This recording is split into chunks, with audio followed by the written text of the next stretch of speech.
ওরে আবু মাহজুরা, কেমন দেখা যায় তোমারে, তুমি সামনের চুল কাটো না কেন? আবু মাহজুরা বলে, আমি হাঁটু গেড়ে পেয়ারা নবীর সামনে বসেছিলাম, আমার এই মাথার চুলের মধ্যে মুবারক হাত লাগিয়ে বিশ্বনবী নিজে আমাকে আজানের প্রতিটা বাক্য শিক্ষা দিয়েছেন। বিশ্বনবীর মোবারক হাত, পবিত্র হাত আমার মাথার চুলের যেই জায়গায় লেগেছে, আমি চাই ওই চুলগুলা নিয়ে আমি আমার কবরের ভিতরে যাব। সাইয়েদনা আবু মাহজুরা রাদিয়াল্লাহু তাআলা আনহু ইন্তেকালের আগের পর্যন্ত মাথার সামনের চুলগুলা কাটে নাই।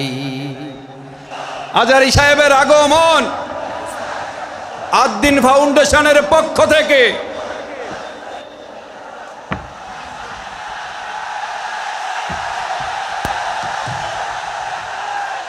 লিল্লাহে তাকবীর, লিল্লাহে তাকবীর।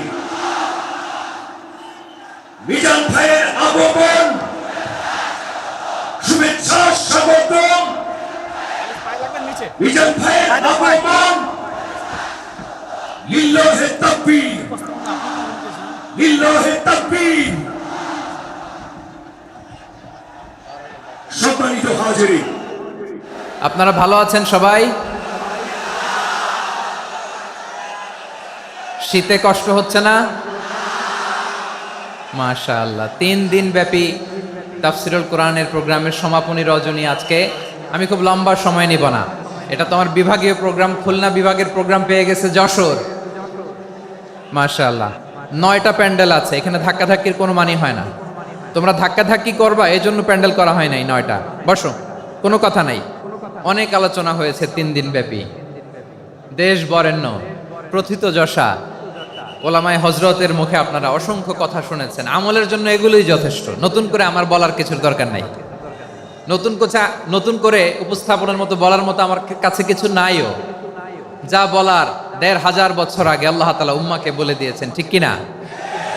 এমন কিতাব দান করেছে যে কিতাবে ভুল নাই, যতই পড়ি ততই শেখা যায়। বিয়ন্ডলেস, বাউন্ডলেস, বটমলেস, কুল কিনারা নাই, কুল কিনারাবিহীন সাগর, পড়েন সুবহানাল্লাহ।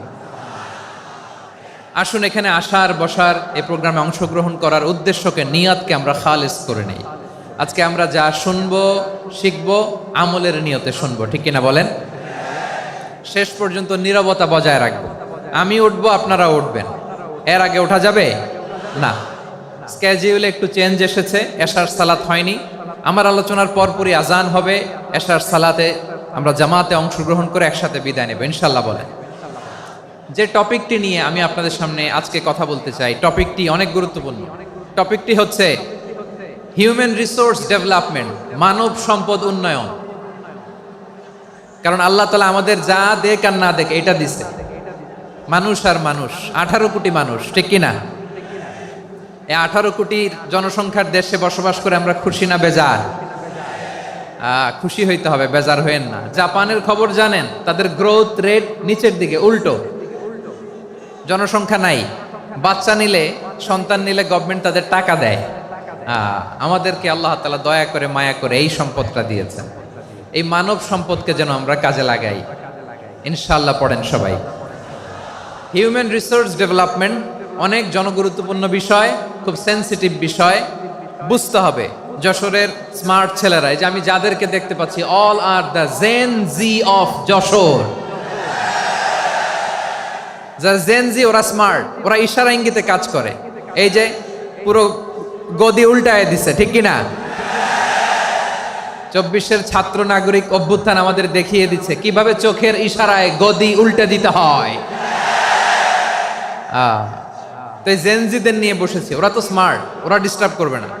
মেহরবানি করে আমার সাথে কানেক্ট করো, 1 to 1, brain to brain, eye to eye, eye contact করো আমার সাথে। তাকাও, কষ্ট হলো আমার দিকে তাকাও, আওয়াজ করা যাবে না, আমার দিকে তাকাও। প্রিয় ভাইয়েরা,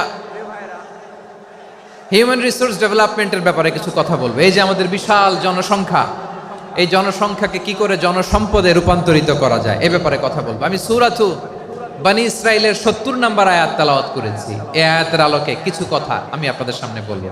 আল্লাহ তাআলা ইরশাদ করছেন, ওয়ালাকাদ কাররামনা بني آدم وحملناهم في البر والبحر ورزقناهم من الطيبات وفضلناهم على كثير ممن خلقنا تفضيلا পড়েন আল্লাহু আকবার। রব্বুল আলামিন বলেন ওয়ালাকাদ কাররামনা বানি আদম, আমি বনি আদমকে সম্মানিত করেছি, বনি আদমকে মর্যাদা দিয়েছি। ওয়া হামালনাহুম ফিল বাররি ওয়াল বাহর, বনি আদমকে জলে স্থলে স্থলে এবং সমুদ্রে চলাচলের বাহন দিয়েছি। ওয়া রাযাকনাহুম মিনাত তাইয়্যিবাত, তাদেরকে পবিত্র রিজিকের বন্দোবস্ত করেছি। ওয়া ফাদ্দালনাহুম আলা কাসীরিম মিম্মান খালাকনা তাফদীলা, আর আমি আল্লাহ যাদেরকে সৃষ্টি করেছি তাদের মধ্য থেকে বনি আদমকে আমি শ্রেষ্ঠ বানিয়েছি। আমরা শ্রেষ্ঠ, আমরা আশরাফুল মাখলুকাত। আমরা কি? এই যে এমনি চিল্লাচিল্লি করে, জিজ্ঞেস করলে বলে না। আমরা আশরাফুল মাখলুকাত। আমরা কি? শ্রেষ্ঠ, সবার চেয়ে সেরা। আমাদের মতো করে আল্লাহ কাউকে বানায় নাই। দুই পায়ে ভর করে শির দ্বারা এরকম স্ট্যান্ড রেখে মাথা উঁচু করে দাঁড়াতে পারে এরকম কোন প্রাণী পৃথিবীতে আছে? এজন্য আল্লাহ বলেন ওয়ালাকাদ কাররামনা বানি আদম, আমি বনি আদমকে সম্মানিত করেছি, তাদেরকে আমি মর্যাদা দিয়েছি। তাদেরকে আমি যত মর্যাদা দিয়েছি আমার কোন সৃষ্টিকে এত মর্যাদা দেই নাই। পড়েন সুবহানাল্লাহ। I have dignified the status of the sons of Adam, আদমের সব সন্তানের মর্যাদা আমি বাড়িয়েছি। আল্লাহ এখানে বলেননি ওয়ালাকাদ কাররামনাল মুমিনিন, আমি মুমিনের মর্যাদা বাড়িয়েছি, বলেছেন? আল্লাহ এখানে বলেন নাই ওয়ালাকাদ কাররামনাল মুসলিমিন, আমি মুসলিমের মর্যাদা বাড়িয়েছি। আল্লাহ বলেছেন ওয়ালাকাদ কাররামনা বানি আদম, আমি বনি আদমের সম্মান বাড়িয়েছি। হোক সে মুমিন কিংবা কাফের, মুসলিম কিংবা মুশরিক, আস্তিক কিংবা নাস্তিক, আরব কিংবা অনারব, যেই হোক না কেন আদম সন্তান সবগুলার মর্যাদা বাড়ায় দিয়েছে কে? সবার মর্যাদা আল্লাহ বাড়িয়েছে। মানুষ হিসেবে মর্যাদা। বিশ্বনবী সাল্লাল্লাহু আলাইহি ওয়াসাল্লাম ইহুদির লাশ দেখে দাঁড়িয়ে গেলেন। কার লাশ?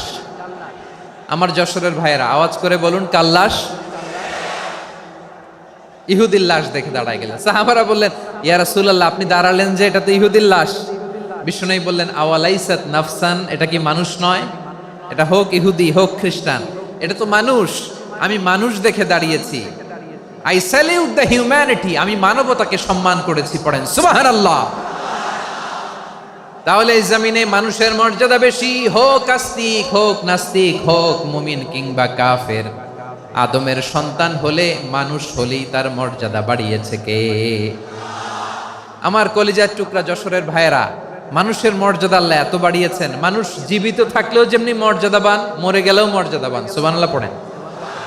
মানুষ মরে গেলে এই ডেড বডিটা কি হয়? পচে যায়, গলে যায়, মাটির সাথে মিশে যায়। তাই বলে আপনি ডেড বডির সাথে যাচ্ছে তাই করতে পারবেন না। পারবেন?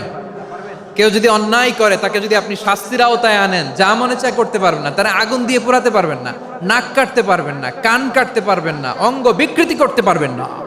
কারণ মানব জাতির মর্যাদা স্বয়ং দিয়েছে কে? ডেড বডি পচে যাবে, গলে যাবে। তারপরে ইসলাম বলে না, খবরদার, এই মরা লাশটারও একটা মর্যাদা আছে না নাই? ইসলাম বলে এই লাশটা গলে যাবে, পচে যাবে, কিন্তু এটার অমর্যাদা করো না। কর্পূর দিয়ে, খেজুর পাতা দিয়ে, এটাকে ওয়ার্ম ওয়াটার দিয়ে, গরম পানি দিয়ে ধৌত করো। সাদা শুভ্র ধবধবে কাপড় দিয়ে লাশটাকে তুমি কাভার করো। তারপরে খাটিয়ার মধ্যে লাশটাকে রেখে বিশাল একটা প্রোগ্রাম করো, একটা ফিউনারাল প্রোগ্রাম করো। ওই প্রোগ্রামের ডানে বায়ে পেছনে লাশটারে রাখলে হবে না, প্রোগ্রামের একেবারে সামনটাতে তুমি লাশটাকে রাখো। সুবহানাল্লাহ। একটা ফিউনারাল প্রোগ্রাম করতে হবে, তাকে শেষ বিদায় জানাতে হবে, যেটাকে আমরা জানাজা বলি। কি বলি? জানাজা মানে মাইয়েতের জন্য দোয়া, তার জন্য দোয়া করা হয়। তাকে একটা সিস্টেমেটিক অর্ডারে কবরে রাখা হয়, সুন্দরভাবে সেটাকে কবরস্থ করা হয়, মাটি দেয়া হয়, পানি দেয়া হয়। তার মানে মরে গেলেও মানুষের সম্মান বাড়ায় দিয়েছে কে? এজন্য আল্লাহ বললেন ওয়ালাকাদ কাররামনা বানি আদম, বনি আদমের সম্মান মর্যাদা আমি আল্লাহ বাড়িয়ে দিয়েছি। মানুষের সম্মানে তুমি কখনো আঘাত করো না, ঠিক কিনা? তাহলে ভাই, প্রথম মেসেজ হচ্ছে the first and foremost message tonight to the people of জাসর। আল্লাহ বলেন, I have dignified the status of son of আদম। আমি বনি আদম সবার মর্যাদা বাড়িয়ে দিয়েছি, হোক আস্তিক নাস্তিক, হোক কাফের কিংবা মুশরিক, তার মর্যাদা বাড়াই দিছে কে? যখন বন্যা হয় আমরা ত্রাণ নিয়ে যাই, আমরা শুধু মুসলমানদেরকে ত্রাণ দেই নাকি? হ্যাঁ, আমরা মুসলমানকেও দেই, অমুসলমানকেও দেই, হিন্দুকেও দেই, বৌদ্ধকেও দেই। যেখানেই মানবতা বিপন্ন সেখানে ইসলামের হেল্পিং হ্যান্ড আছে না নাই? সুবহানাল্লাহ, কি দিন আমরা পেয়েছি, কি বিধান আমরা পেয়েছি। ওয়ালাকাদ কাররামনা বনি আদম, আমি বনি আদমকে সম্মানিত করেছি। এরপর আল্লাহ বললেন, ওয়া হামালনাহুম ফিল বাররি ওয়াল বাহর, মানুষকে স্থলে এবং সমুদ্রে চলাচলের বাহন আমি দিয়েছি। স্থলে কিভাবে চলবে, জলে কিভাবে চলবে, এই বাহনের ব্যবস্থা করেছে কে? এই জেনজি, এই স্যামড়া, ইরাম করতেছো কিসের জন্য? হ্যাঁ, ইরাম করলে চলবি? হ্যাঁ, বস বস বস বস, আওয়াজ করতেছো কেন? দিবা না, কথা বলতে দিবা না আমাকে? তো এইটা বুঝি তোমাদের ভালোবাসার নমুনা? তোমাদের ভালোবাসার কারণে যদি আমি কোথাও দাঁড়াতেই না পারি, কোথাও বসতে না পারি, কোথাও দুটা কথা বলতে না পারি, এই ভালোবাসা দিয়ে কি হবে আমার? বরং ঘামতে ঘামতে ঘর্মাক্ত হব, রক্তাক্ত হব। কিন্তু সেন্ট্রাল থেকে, সেন্ট্রালি যে ইনস্ট্রাকশন আসবে, সেই ইনস্ট্রাকশনের এক চুল আমরা ডানে বায়ে যাব না। এইটা গণজাগরণের জন্য এইটা দরকার, ইসলামী বিপ্লবের জন্য এইটা দরকার। তো আধা ঘন্টা ধরে যদি তোমাদেরকে থামানোই না যায়, এই লস্কর দিয়ে আমি কি করব? আল্লাহর ওয়াস্তে নো নো নো স্লোগান, চুপচাপ একেবারে আমার দিকে তাকাও।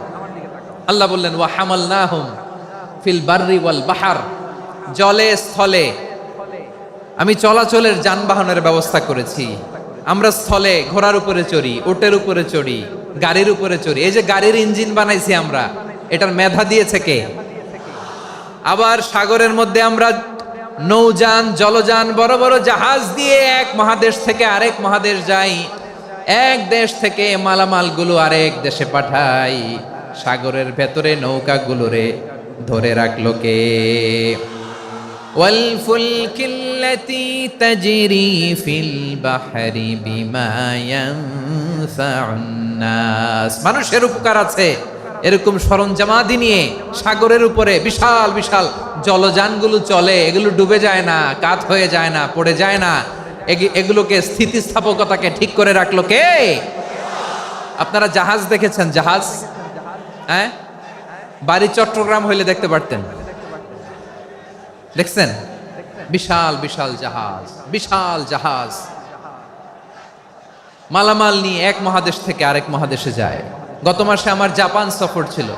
এই যে বাংলাদেশে যে গাড়িগুলো চালান, বেশিরভাগ গাড়ি আসে কিন্তু জাপান থেকে।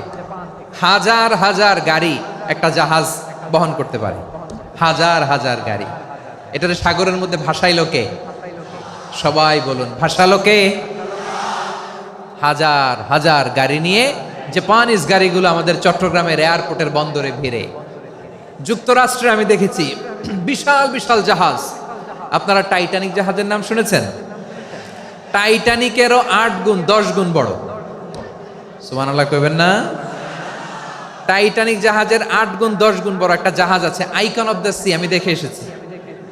রয়্যাল ক্যারিবিয়ান দেখে এসেছি। সাগরের সামনে জেটিতে যখন দাঁড়ালাম, জাহাজটা যখন যায়, আমার মনে হচ্ছে একটা শহর, গোটা শহর, the entire city is floating on the water. পুরো একটা শহর মনে হয় পানির উপর দিয়ে ভেসে যাচ্ছে। পড়েন সুবহানাল্লাহ। এই যে আইকন অফ দ্য সি, এই ক্রুজ, এই জাহাজটা, এটার ভিতরে স্টেডিয়াম আছে। কিসের ভিতরে স্টেডিয়াম? কথা বুঝে নাই বোধহয়। স্টেডিয়াম কিসের ভিতর? সুইমিং পুল আছে, শপিং মল আছে, রেস্টুরেন্ট আছে, ক্লাব আছে, 3000 4000 রুম বিশিষ্ট, কক্ষ বিশিষ্ট হোটেল আছে। এই সবগুলোর নিয়ে এগুলো চলে সাগরের এই দোলার মধ্যে, জলোচ্ছ্বাসের মধ্যে। এই সাগরের ভেতরে এই জাহাজগুলোর ভাষায় রাখছে কে? সূরা আর রহমানে আল্লাহ তাআলা বললেন, ওয়ালাহুল জাওয়ারিল মুনশাআতু ফিল বাহরি কাল আ'লাম ফাবিআইয়ি আলা, সবাই পড়েন ফাবিআইয়ি আলাই রাব্বিকুমা তুকাযযিবান। পাহাড় সম বড় বড় জাহাজগুলো মাল বোঝাই করে সাগরের মধ্যে ভেসে বেড়ায়, এগুলো দিয়ে মালামাল বহন করা যায়। মানুষরা এক দেশ থেকে আরেক দেশে যায়, এই জাহাজগুলোর সাগরের ভেতরে ভাসায় রাখলো কে? এই আয়াতের ভেতরে আল্লাহ তাআলা সূরাত বানী ইসরাঈলের এই চমৎকার আয়াতের ভেতরে আল্লাহ তাআলা বেসিকলি মানব জাতির প্রতি তার 4টি স্পেশাল অনুগ্রহের কথা বলেছেন। কয়টি? 2টা বলে ফেলছি। 1 নাম্বার ওয়ালাকাদ কাররামনা বানি আদম, আমি বনি আদমের সম্মান বাড়াইছি। নাকি মুসলমানদের? নাকি মুসল্লিদের? কার সম্মান বাড়িয়েছি? বনি আদমের। তাহলে human dignity, the first part of the verse talks about the human dignity. 2 number অংশ আল্লাহ তাআলা বললেন ওয়া হামালনাহুম ফিল বাররি ওয়াল বাহর, স্থলে এবং সমুদ্রে আমি তাদের জন্য চলাচলের বাহন দিয়েছি। সুবহানাল্লাহ। তার মানে smooth movement on land and sea, জলে এবং স্থলে যাতে আমরা স্মুথলি মুভ করতে পারি আল্লাহ তাআলা দিয়েছেন। 3 নম্বরে আল্লাহ তাআলা বললেন ওয়া রাযাকনাহুম মিনাত তাইয়্যিবাত, মানুষের জন্য আমি পবিত্র রিজিকের ব্যবস্থা করেছি। জলে এবং স্থলে যত প্রাণী আছে সবগুলা প্রাণীকে রিজিক দেয় কে? আমাদেরকে রিজিক দেয় কে? সাগরের মাছগুলোকে, বড় বড় তিমি মাছগুলোরে রিজিক দেয় কে? বাতাসের মধ্যে ভেসে বেড়ানো বড় বড় পাখিগুলো, স্ক্যান্ডিনেভিয়ান কান্ট্রি থেকে লক্ষ লক্ষ কোটি কোটি পাখিগুলো যে এক দেশ থেকে আরেক দেশে ট্রান্সফার হয়, এগুলোর রিজিক দেয় কে? রব্বুল আলামিন বলেন ওয়ামা মিন দাব্বাতিন ফিল আরদি ইল্লা আলাল্লাহি রিজকুহা ওয়া ইয়ালামু মুস্তাকাররাহা ওয়া মুস্তাওদাআহা কুল্লুম ফি কিতাবিম মুবিন। আল্লাহু আকবার। রব্বুল আলামিন বলেন ভূপৃষ্ঠে বিচরণশীল যত প্রাণী আছে সব প্রাণীগুলোকে আমি আল্লাহ আমার নিজের কুদরতে রিজিকের বন্দোবস্ত করি।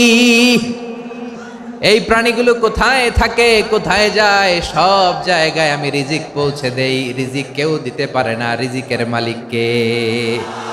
রিজিকের মালিক তিনি আল্লাহ। এজন্য আল্লাহ তাআলা বললেন ওয়া রাযাকনাহুম মিনাত তাইয়্যিবাত। এরপর আল্লাহ বললেন ওয়া ফাদ্দালনাহুম আলা কাসীরিম মিম্মান খালাকনা তাফদীলা। আমি যত প্রাণী সৃষ্টি করেছি সকল প্রাণীর মধ্যে মানুষের মর্যাদা শ্রেষ্ঠত্ব আমি দিয়েছি। সুবহানাল্লাহ পড়েন। তাহলে 1 নম্বরে আল্লাহ বললেন আমি বনি আদমের মর্যাদা বাড়ালাম। এরপরে বললেন স্থলে এবং সমুদ্রে চলাচলের জন্য যানবাহন দিলাম। 3 নম্বরে আল্লাহ বললেন পবিত্র রিজিকের ব্যবস্থা করে দিলাম। এরপরে আল্লাহ বললেন যত প্রাণী আছে, সৃষ্টি আছে, সবগুলার উপরে আমি মানুষকে শ্রেষ্ঠত্ব দিলাম। সুবহানাল্লাহ। তাহলে সবচেয়ে বেশি শ্রেষ্ঠত্ব মানুষের। কার? মানুষের। শুধু তাই নয় প্রিয় ভাইরা, আকাশ এবং জমিনে যা কিছু আছে সবকিছু মানুষের জন্য, মানুষের কল্যাণে, মানুষের প্রয়োজনে, মানুষের বশীভূত করে সৃষ্টি করেছেন কে? রব্বুল আলামিন বলেন হুয়াল্লাযী খালাকা লাকুম মা ফিল আরদি জামিআ। এই জমিনের মধ্যে যা কিছু আমি আল্লাহ সৃষ্টি করেছি সব কিছু আমি মানুষের জন্য সৃষ্টি করেছি। পড়েন সুবহানাল্লাহ। হুয়াল্লাযী খালাকা লাকুম মা ফিল আরদি জামিআ, যা আছে সব আমাদের জন্য, সব আমাদেরকে সার্ভিস দেওয়ার জন্য, আমাদের উপকারের জন্য, আমাদের কল্যাণের জন্য। আওয়াজ করে সবাই পড়ুন আল্লাহু আকবার। অন্য আয়াতে আল্লাহ বললেন ওয়াসাখখারা লাকুম মা ফিস সামাওয়াতি ওয়া মা ফিল আরদি জামিআম মিন ইন্না ফি যালিকা লাআয়াতিন লিকাউমিন ইয়াতাফাক্কারুন। প্রথমে আয়াতে আল্লাহ বললেন জমিনে যা আছে সব তোমাদের কল্যাণে আমি সৃষ্টি করলাম। এরপরে আল্লাহ বললেন, আকাশেও যা আছে সব তোমাদের জন্য সৃষ্টি করলাম, তোমাদের অনুগত বানায় দিলাম। পড়েন সুবহানাল্লাহ। মানুষের কি ব্রেইন দেখেন, মানুষ জমিন ছেড়ে আকাশে চলে যায়। পাখি দেখে মানুষের শখ হলো, পাখি যেহেতু উঠতে পারে আমরাও পারবো। অরবিল রাইট, উইলবার রাইট, দুই ভাই মিলে আঁকাঝোঁকা করতে করতে করতে করতে প্লেন বানায় ফেললো। কোন সুবহানাল্লাহ। এখন পাখিও ওরে, আমরাও ওরি। এরপরেই মানুষের কৌতূহল থামে না এখানে, মানুষ চলে গিয়েছে চাঁদে। কোথায় গেছে? এখন কিন্তু চাঁদে জমি বিক্রি হয় জানেন। পৃথিবী নিয়ে মারামারি শেষ, রাশিয়া আমেরিকা এখন ধরছে চাঁদ আর মঙ্গল গ্রহ। এখন চাঁদে জমি বিক্রি হয়, মঙ্গলে জমি বিক্রি হয়। এই চাঁদ, মঙ্গল, বৃহস্পতি, শনি সব আল্লাহ তাআলা আমাদের জন্য বানিয়েছেন। সুবহানাল্লাহ পড়েন। মানুষ সাগরের উপরে চড়ে, শূন্যে ভেসে বেড়ায়, পাহাড় কেটে সুড়ঙ্গ বানায়, টানেল বানায়। মানুষ ব্রডব্যান্ডের লাইন নিয়ে যায় সাগরের ভেতর দিয়ে, এক দেশ থেকে আরেক দেশে, এক মহাদেশ থেকে আরেক মহাদেশে। সুবহানাল্লাহ পড়েন। তার মানে গোটা বিশ্বের সব কিছুর উপরে control, superiority over all creatures, সব কিছুর উপর কন্ট্রোল, মনিটরিং, নিয়ন্ত্রণ, এটা প্রতিষ্ঠা করে দিয়েছে কে? এজন্যই মানুষের শ্রেষ্ঠত্ব। ওয়ালাকাদ কাররামনা বানি আদম, আমি বনি আদমের সম্মান বাড়িয়েছি, মর্যাদা আমি বাড়িয়ে দিয়েছি এই কারণে, কারণ মানুষ সব কিছুর উপর নিয়ন্ত্রণ নিতে পারে। মানুষকে নিয়েই কোরআনের সব আলোচনা, মানুষকে নিয়েই কোরআনের সব। তাই কোরআনের কেন্দ্রীয় আলোচ্য বিষয় হচ্ছে মানুষ। কোরআনের কেন্দ্রীয় আলোচ্য বিষয় কি? যশোরের ভাইয়েরা বুঝে থাকলে সবাই বলবেন, কোরআনের কেন্দ্রীয় আলোচ্য বিষয় কি? এই যে আমি মূল আলোচনায় যাচ্ছি এখন।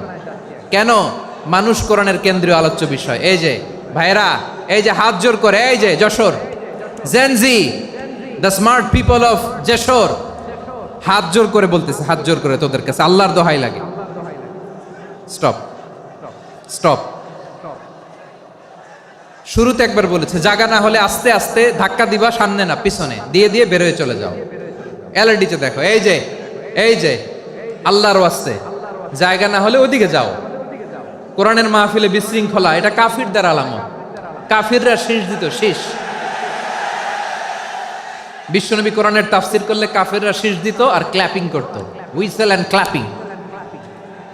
তা আমরা কি এখানে বিশৃঙ্খলা করতে আসছি? তো বারবার থামানো লাগে কেন? কোনো আওয়াজ হবে না, বললাম তো, স্টপ।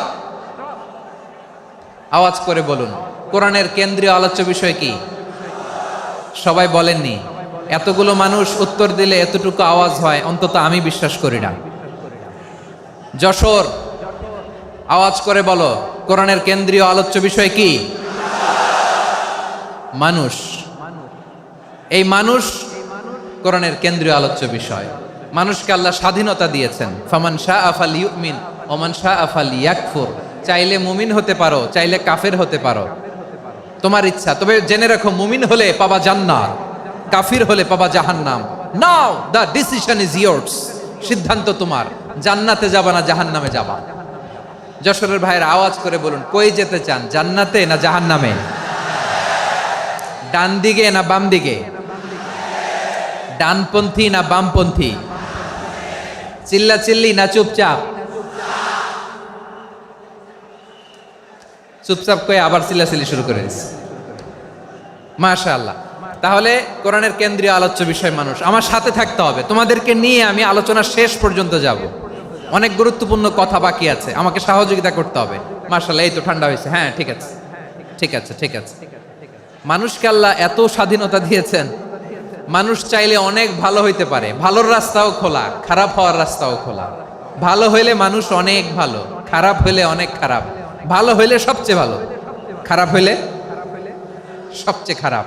এজন্য সিদ্ধান্ত আপনাকে নিতে হবে। আল্লাহ তাআলা বলছেন, লাকাদ খালাকনাল ইনসানা ফি আহসানি তাকওয়িম সুম্মা রাদাদনাহু আসফালা সাফিলিন।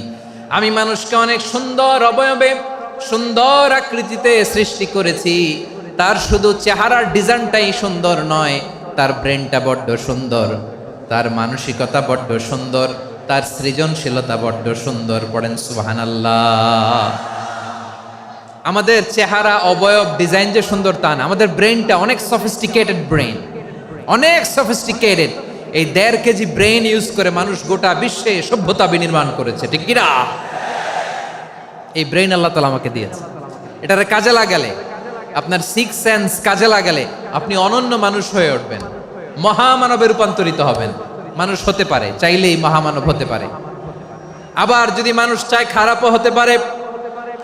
আল্লাহ বললেন শুধু ভালোই না, ভালো হতে চাইলে অনেক ভালো তুমি হতে পারো, আবার খারাপ হতে চাইলে অনেক খারাপ তুমি হতে পারো। সুম্মা রাদাদনাহু আসফালা সাফিলিন।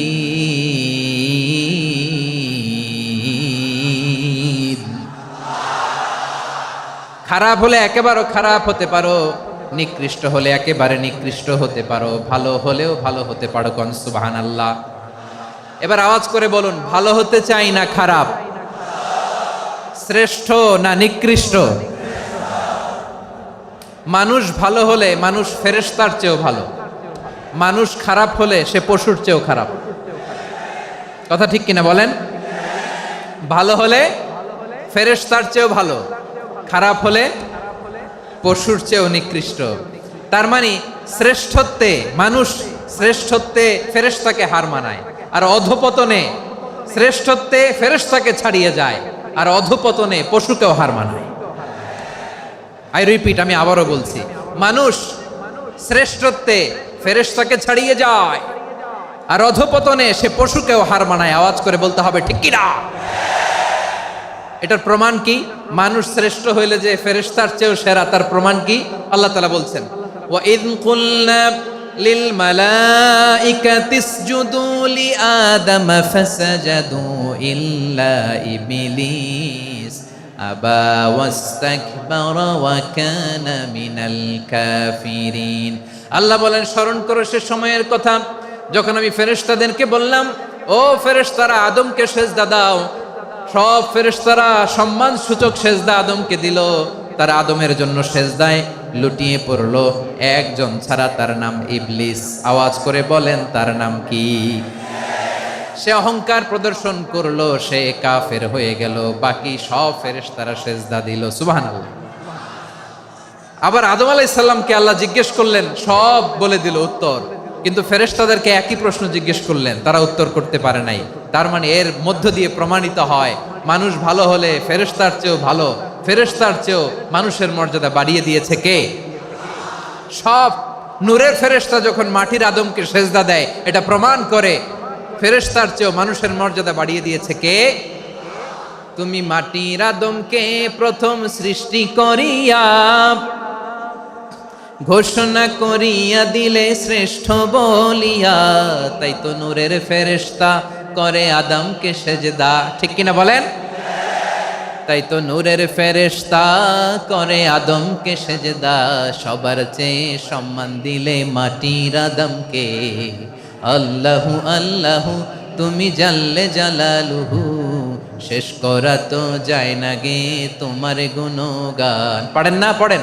আল্লাহু আল্লাহু তুমি জাল্লে জালালুহু, শেষ করা তো যায় না গে তোমার গুণগান। আল্লাহু আল্লাহু আল্লাহু আকবার। আদমের মর্যাদা বেশি, মানুষের মর্যাদা বেশি, মানুষ শ্রেষ্ঠ, তার প্রমাণ নূরের ফেরেশতা মাটির আদমকে সেজদা করে। আওয়াজ করে বলেন ঠিক কিনা? তাহলে মানুষ ভালো হলে ফেরেশতার চেয়ে ভালো, আবার মানুষ যদি খারাপ হয় সে পশুর চেয়েও খারাপ, অধপতনে পশুত্বকে হার মানায়। তার প্রমাণ, তার প্রমাণ কি? তার প্রমাণ হচ্ছে যশোরের ভাইরা দেখবেন পত্রিকায় নিউজ পেপারে মাঝে মাঝে এরকম দেখা যায়, এক মানুষ আরেক মানুষকে হত্যা করে 20 টুকরা করে বস্তার ভিতরে ভরেছে। আপনারা এই নিউজ পড়েন নাই না? দেখেন নাই? দেখছেন? মানুষ মানুষকে হত্যা করে কয় টুকরা? জোরে বলেন। এখানেই ক্ষান্ত হয় না, আবার কোথায় ভরছে? বস্তার ভেতরে। আচ্ছা, বুঝে থাকলে আওয়াজ করে বলেন, কোনদিন শুনছেন একটা হাতি আর একটা হাতিকে হত্যা করে 20 টুকরা করছে, এরপরে বস্তার ভিতরে ভরছে? হয়েছে? তাহলে দেখেন, মানুষ যদি খারাপ হয় সে পশুকেও হার মানায়। চিল্লায় বলো ঠিক কিনা?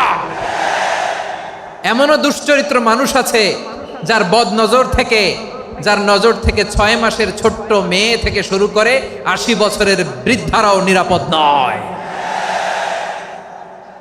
পশুকেও হার মানে।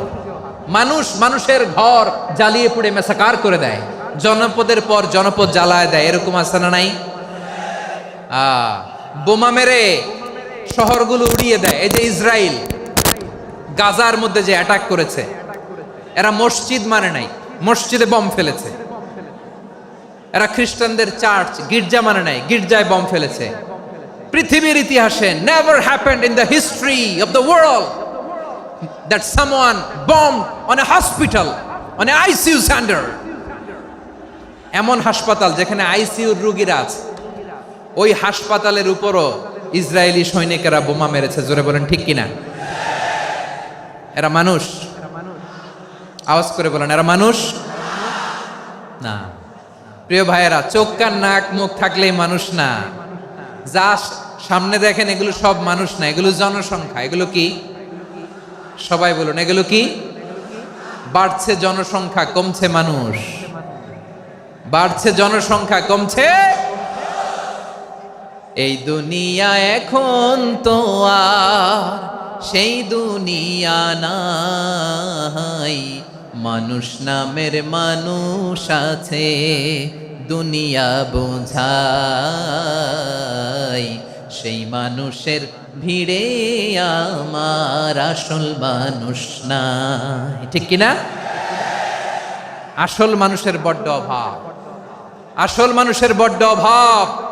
আমার ভাইয়েরা, মানুষ খারাপ হলে পশুকেও হার মানায়। আচ্ছা, আওয়াজ করে বলেন, এই যশোরের ছেলেরা এদিক তাকাও, আওয়াজ করে বলো, যে ইসরায়েলি সোলজাররা উপর থেকে বোমা মারলো, তারাও মানুষ? তারাও কি? ওরাও রক্তে মাংসে মানুষ, ওদেরও পরিবার আছে। বোমা মেরে যেই মেয়েটাকে তারা অনাথ বানায়, ইয়াতিম বানায়, ও কিন্তু বাসায় ওর মেয়েটাকে রেখে আসছে। ঠিক কিনা বলেন? বম্বিং করে যে বাবাকে মেরে, স্বামীকে মেরে স্ত্রীকে বিধবা বানায়, তারও ঘরে স্ত্রী আছে। উপর থেকে বম মেরে মানুষ মেরে দিচ্ছে, তারাও মানুষ। 1945 সালের 6ই আগস্ট আমেরিকান সোলজাররা হিরোশিমায় বম মেরেছে। আমি নিজে দেখে এসেছি জাপানের হিরোশিমাতে। সকাল 8:15 মানুষ কেউ অফিসে যাচ্ছিল, কেউ খেতে খামারে কাজ করতে যাচ্ছিল। লিটল বয় নামে একটা বোম মেরেছে তারা। এই বোমের আঘাতে, পারমাণবিক এই বোমার রেডিয়েশনে আঘাতে বোম ব্লাস্ট হওয়ার পরে মুহূর্তের মধ্যে 1,40,000 নাই। উপর থেকে যারা মারতেছে এরাও মানুষ, যাদেরকে মারলো তারাও। তার মানে মানুষে মানুষে পার্থক্য আছে না? নেই? মানুষে মানুষে পার্থক্য আছে। নাক কান চোখ মুখ থাকলেই মানুষ নয়। বাড়ছে জনসংখ্যা, কমছে মানুষ। চিল্লায় বলো ঠিক কিনা? তাহলে আমরা বুঝলাম, মানুষ ভালো হলে অনেক ভালো, খারাপ হলে অনেক খারাপ। ও আমার কলিজার টুকরা যশোরের ভাইয়েরা, আসুন না 3 দিন ব্যাপী এই তাফসিরুল কোরআনের ঐতিহাসিক প্রোগ্রাম থেকে আমরা সিদ্ধান্ত নেই, আমরা ভালো মানুষ হব নাকি খারাপ মানুষ হব। কলিজা থেকে, প্রাণ থেকে আওয়াজ করে সবাই বলুন, ভালো মানুষ নাকি খারাপ মানুষ? ভালো মানুষ হইতে হবে। ভালো মানুষ যারা জগৎটাকে এনলাইটেন করবে, যারা এনলাইটেন করবে, যারা সত্যের বীর সেনানী হয়ে দাঁড়াবে, যারা সত্যের পক্ষে কথা বলবে, যারা জালিমের মসনদকে ভেঙে খান খান করে দেবে। এরকম হওয়ার দরকার আছে না নাই? এরকম ভালো মানুষ আমরা হতে চাই কি চাই না? মানুষকে যত্ন নিলে মানুষ যে কত ভালো হয় আপনি কল্পনাও করতে পারবেন না।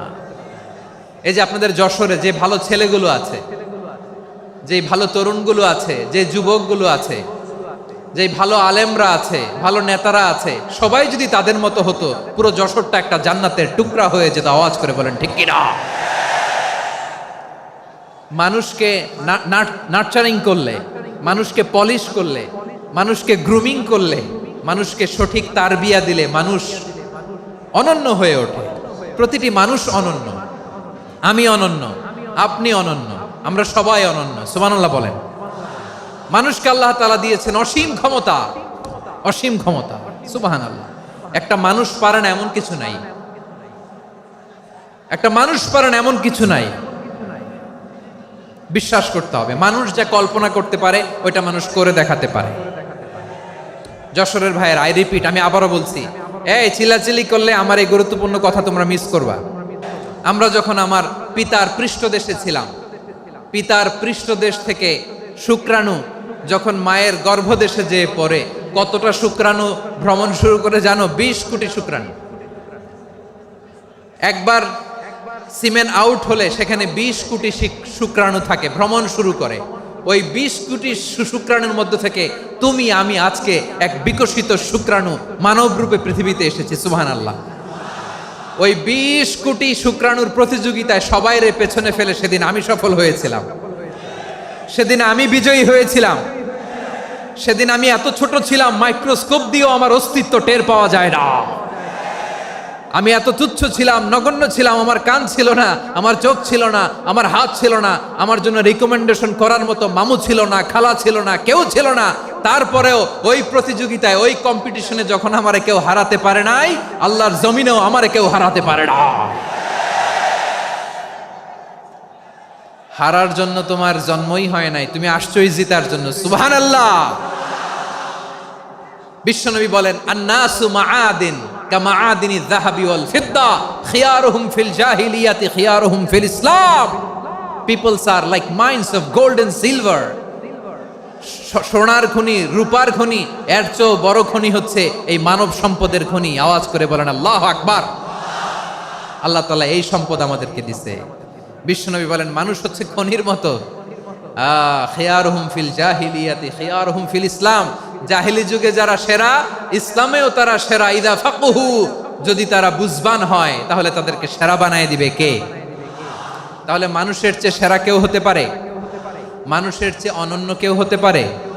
মানুষকে কেউ হারাতে পারে? আওয়াজ করে বলো, তোমাকে কেউ হারাতে পারবে? এই সাহস জাগছে আজকের আলোচনা থেকে। আমি তুমি অনন্য, আমাকে তোমাকে হারায় দেওয়া এত সহজ না, ঠিক কি না? একটা কথা জীবনের সাথে সেট করে নিতে হবে, আমি জিতি নয় শিখি, আমি কখনো হারি না। জীবনের সাথে সেট করে নাও, জেনজি অফ জেসর, আমি কখনো হারি না, আমি হয় জিতি নয় শিখি। চিল্লায় বলো ঠিক কি না? আমি কখনো হারি না, আমার হারানো এত সোজা না। কি সাহস জাগছে? বুকে সাহস জাগছে? তাকবীর পড়ো, লিল্লাহে তাকবীর। তাহলে বিশ্বনবী বললেন, নাসু মাআদিন, মানুষ হচ্ছে খনি। এই ধাক্কা ধাক্কি আমি জানি এগুলো ভালোবাসার ধাক্কা ধাক্কি, এজন্য আমি সহ্য করে নেই। এগুলো যে ভালোবাসার ধাক্কা ধাক্কি এটা আমরা বুঝি। পৃথিবীর কোনো আইন, সিকিউরিটি প্রটোকল দিয়ে এটারে মানানো যাবে না, কারণ এটা তো ভালোবাসা, লাভ। লাভ কোনো আইন কানুন দিয়ে বাধা যায় না, মানানো যায় না, ঠিক কিনা বলো?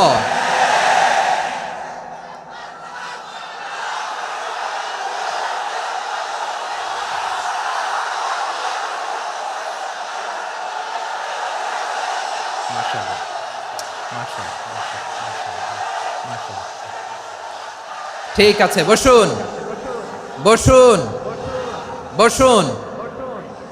আল নাসু মাআদিন, মানুষ হচ্ছে খনি। এই খনির যত্ন নিতে হবে। আমার মা বাবা যারা এসেছেন, আপনার ছেলে মেয়ের যত্ন নেন। আপনার ছেলের মধ্যে যে কি পটেনশিয়াল আপনি জানেন না। আপনার এই ছোট্ট অবুজ ছেলেটাই আগামী দিনের শায়েখ আহমদুল্লাহ হবে। আপনার হেফজখানায় পড়া ওই ছোট্ট ছেলেটাই আগামী দিনের আল্লামা মামুনুল হক হবে। আপনার ওই ছেলেটা আমির হামজা হবে, আব্দুল হাই সাইফুল্লাহ হবে। এভাবে বড় বড় আলেম হবে, তারা যুগশ্রেষ্ঠ আলেম হবে। সেই একদিন এই বাংলাদেশের পার্লামেন্টে যে বক্তব্য দিয়ে যশোরের পক্ষে কথা বলবে। আপনি জানেন না, কাউকে ছোট করবেন না আপনি। ওর কনফিডেন্স আপনি কমাবেন না, আপনি কমাতে পারেন না। প্যান্ডেলে আমার যে মা বোনেরা আছেন, ছেলে মেয়েদেরকে কখনো ছোট করে কথা বলবেন না। ও যে কোথায় যাবে আপনি জানেন না। আপনি মা হয়ে তাকে সাহস দিবেন, তার কল্পনার জগৎটাকে সাজাতে তাকে উৎসাহিত করবেন, ঠিক কিনা বলেন? আর আমার প্যান্ডেলের আমার প্রিয় শ্রদ্ধাশীলা মায়েরা বোনেরা, আপনারা তো আরো দামি সম্পদ। বিশ্বনবী বলেন, আর দুনিয়া কুল্লুহা মাতা। আল্লাহ আল্লাহ আল্লাহ, বিশ্বনবীর কথার ওজন দেখেন, আর দুনিয়া কুল্লুহা মাতা ওয়া খায়রু মাতা'আদ দুনিয়াল মারআতুস সালিহা। বিশ্বনবী বলেন, দুনিয়ায় যা দেখো সব আল্লাহর দেওয়া অ্যাসেট, মানে সম্পদ। আর এত অ্যাসেটের ভিড়ে সবচাইতে শ্রেষ্ঠ সম্পদ হচ্ছে নেককার নারী। সুবহানাল্লাহ। ভাইয়েরা, বোনের সাথে খারাপ আচরণ করো না। সন্তান, মায়ের সাথে খারাপ আচরণ করো না। আমাদের মায়েরা আমাদের asset, they are our priceless asset. কারণ এই মায়েদের পেটে এসেছে আল্লাহর ওলিরা, এই মায়েদের পেটে এসেছে খান জাহান আলী, এই মায়ের পেটে এসেছে শাহজালাল ইয়ামানি, এই মায়ের পেটে এসেছে আল্লাহর সব নবীরা। নাকি নবীরা আকাশ থেকে ধপ করে জমিনে নেমে আসছে? মায়ের পেটে আসছে। এই মায়ের পেটগুলো খনি। আমার সম্মানিতা মায়েরা, বোনেরা, নিজেকে ইসলাম দিয়ে সাজান, নিজেকে ইসলাম দিয়ে সাজান, নিজেকে পবিত্র রাখুন, নিজের আব্রু ইমান ইজ্জতের হেফাজত করুন, কোরআন পড়ুন, সুন্নাহ পড়ুন। আপনি জানেন না আপনার গর্ভে কে আসছে, কোন ক্ষণজন্মা পুরুষকে আল্লাহ তাআলা আপনার গর্ভে পাঠাবে আপনি জানেন না। মায়েরা, নিজেদেরকে পবিত্র রাখুন, ইসলাম চর্চা করুন, কোরআন চর্চা করুন, নৈতিকতা দিয়ে নিজেকে সাজান। যশোরের জেনজি, নিজেদেরকে প্রস্তুত রাখো আগামীর বাংলাদেশের জন্য। নৈতিকতা, মোরালিটি, ভ্যালিউজ দিয়ে নিজেকে সাজাও, ইসলাম দিয়ে নিজেকে সাজাও। কারণ আগামীর বাংলাদেশ ইসলামের বাংলাদেশ। বাংলাদেশের আসল পরিচয় ইসলাম। বাংলাদেশের আসল পরিচয় কি? সবাই বলে না। বাংলাদেশের আসল পরিচয় কি?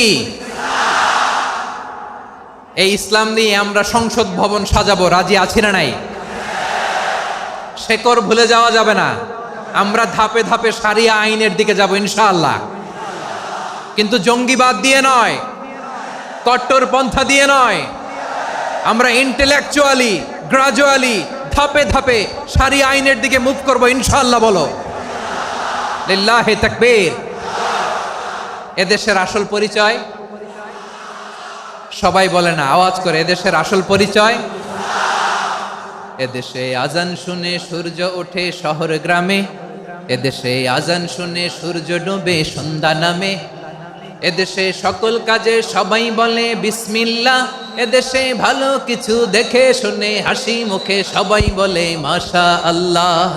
সুবহানাল্লাহ, সুবহানাল্লাহ, সুবহানাল্লাহ, সুবহানাল্লাহ, সুবহানাল্লাহ, সুবহানাল্লাহ, সুবহানাল্লাহ, সুবহানাল্লাহ। ও নবীন তরুণ, তোমার কিসের এত ভয়? জেনে রেখো বাংলাদেশের আসল পরিচয়। বাংলাদেশের আসল পরিচয় ইসলাম। আওয়াজ তুলে বলো, আসল পরিচয় কি? এদেশে পরস্পরে দেখা হলে দেয় সালাম, এদেশে আমজনতার হৃদয় জুড়ে পাক্কালাম। ঠিক কি না? এদেশে বিপদ এলে সর্বজনে সর্বক্ষণে দোয়া পড়ে ইন্না লিল্লাহ, সুবহানাল্লাহ, সুবহানাল্লাহ, সুবহানাল্লাহ, সুবহানাল্লাহ।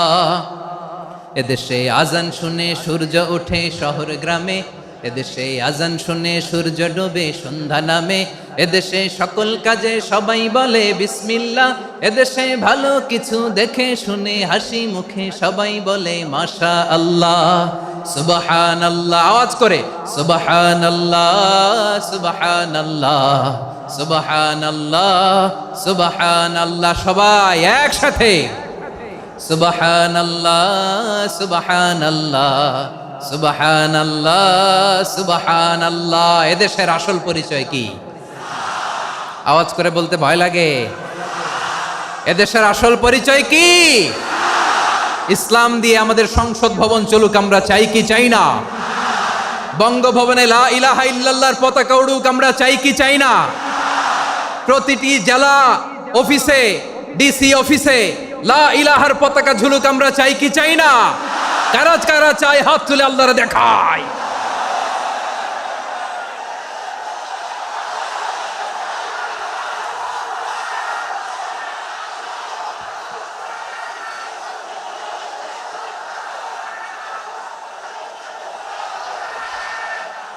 মাশাআল্লাহ, মাশাআল্লাহ, মাশাআল্লাহ, মাশাআল্লাহ।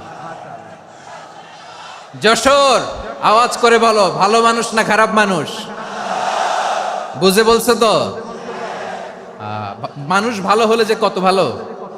এই মানুষকে যত্ন নিলে, মানুষকে মানুষ বানালে যে সে কি হতে পারে শুনবা?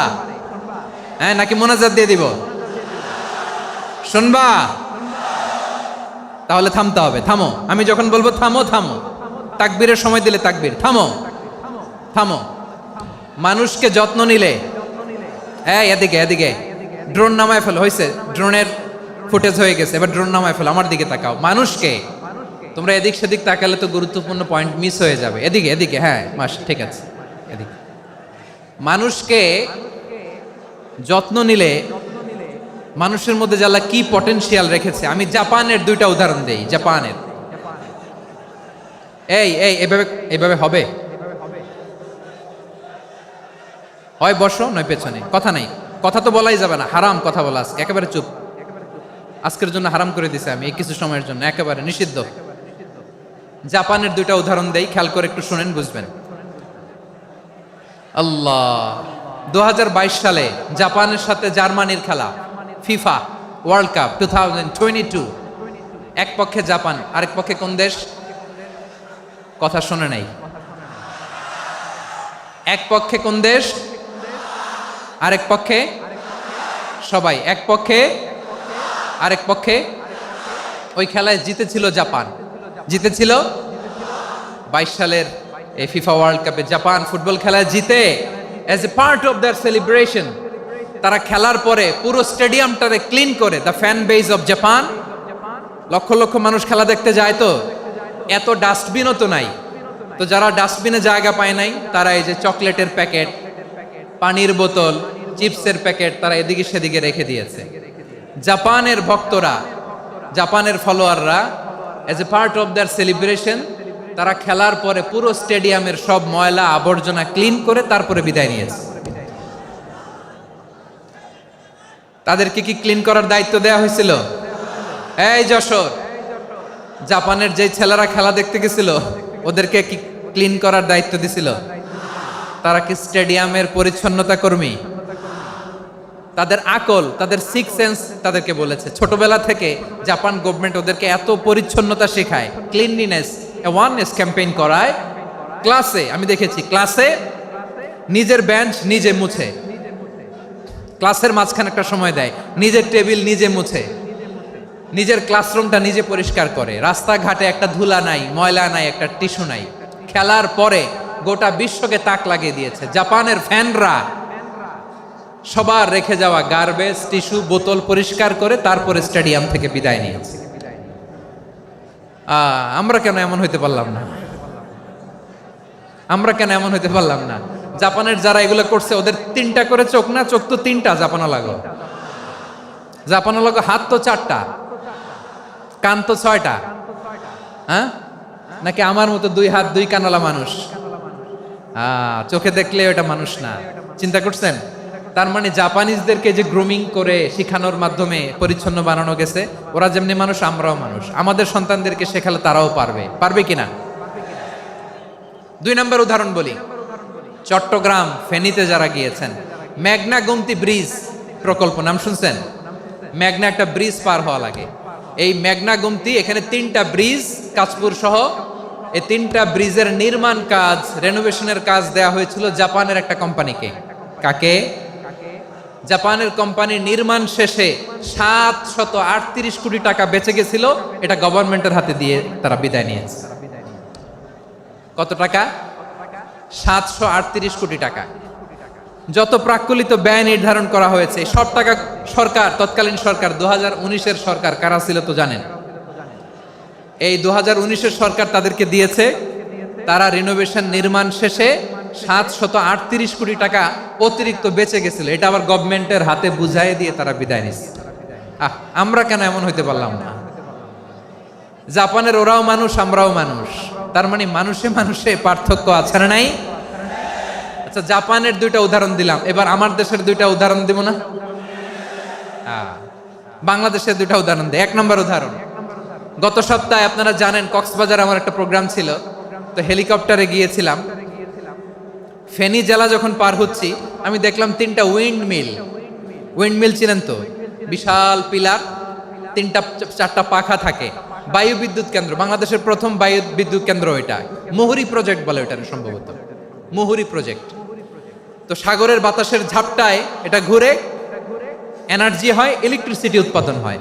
তো আমি পাইলটকে বললাম, ভাই এগুলো থেকে কেমন ইলেকট্রিসিটি উৎপাদন হয়? কয় হুজুর একটুও হয় না, কিছুই হয় না। কিছুই হয় না মানে? বলে হুজুর বাংলাদেশে যত উইন্ড মিল আছে এটার পাখা একটাও ঘুরে না।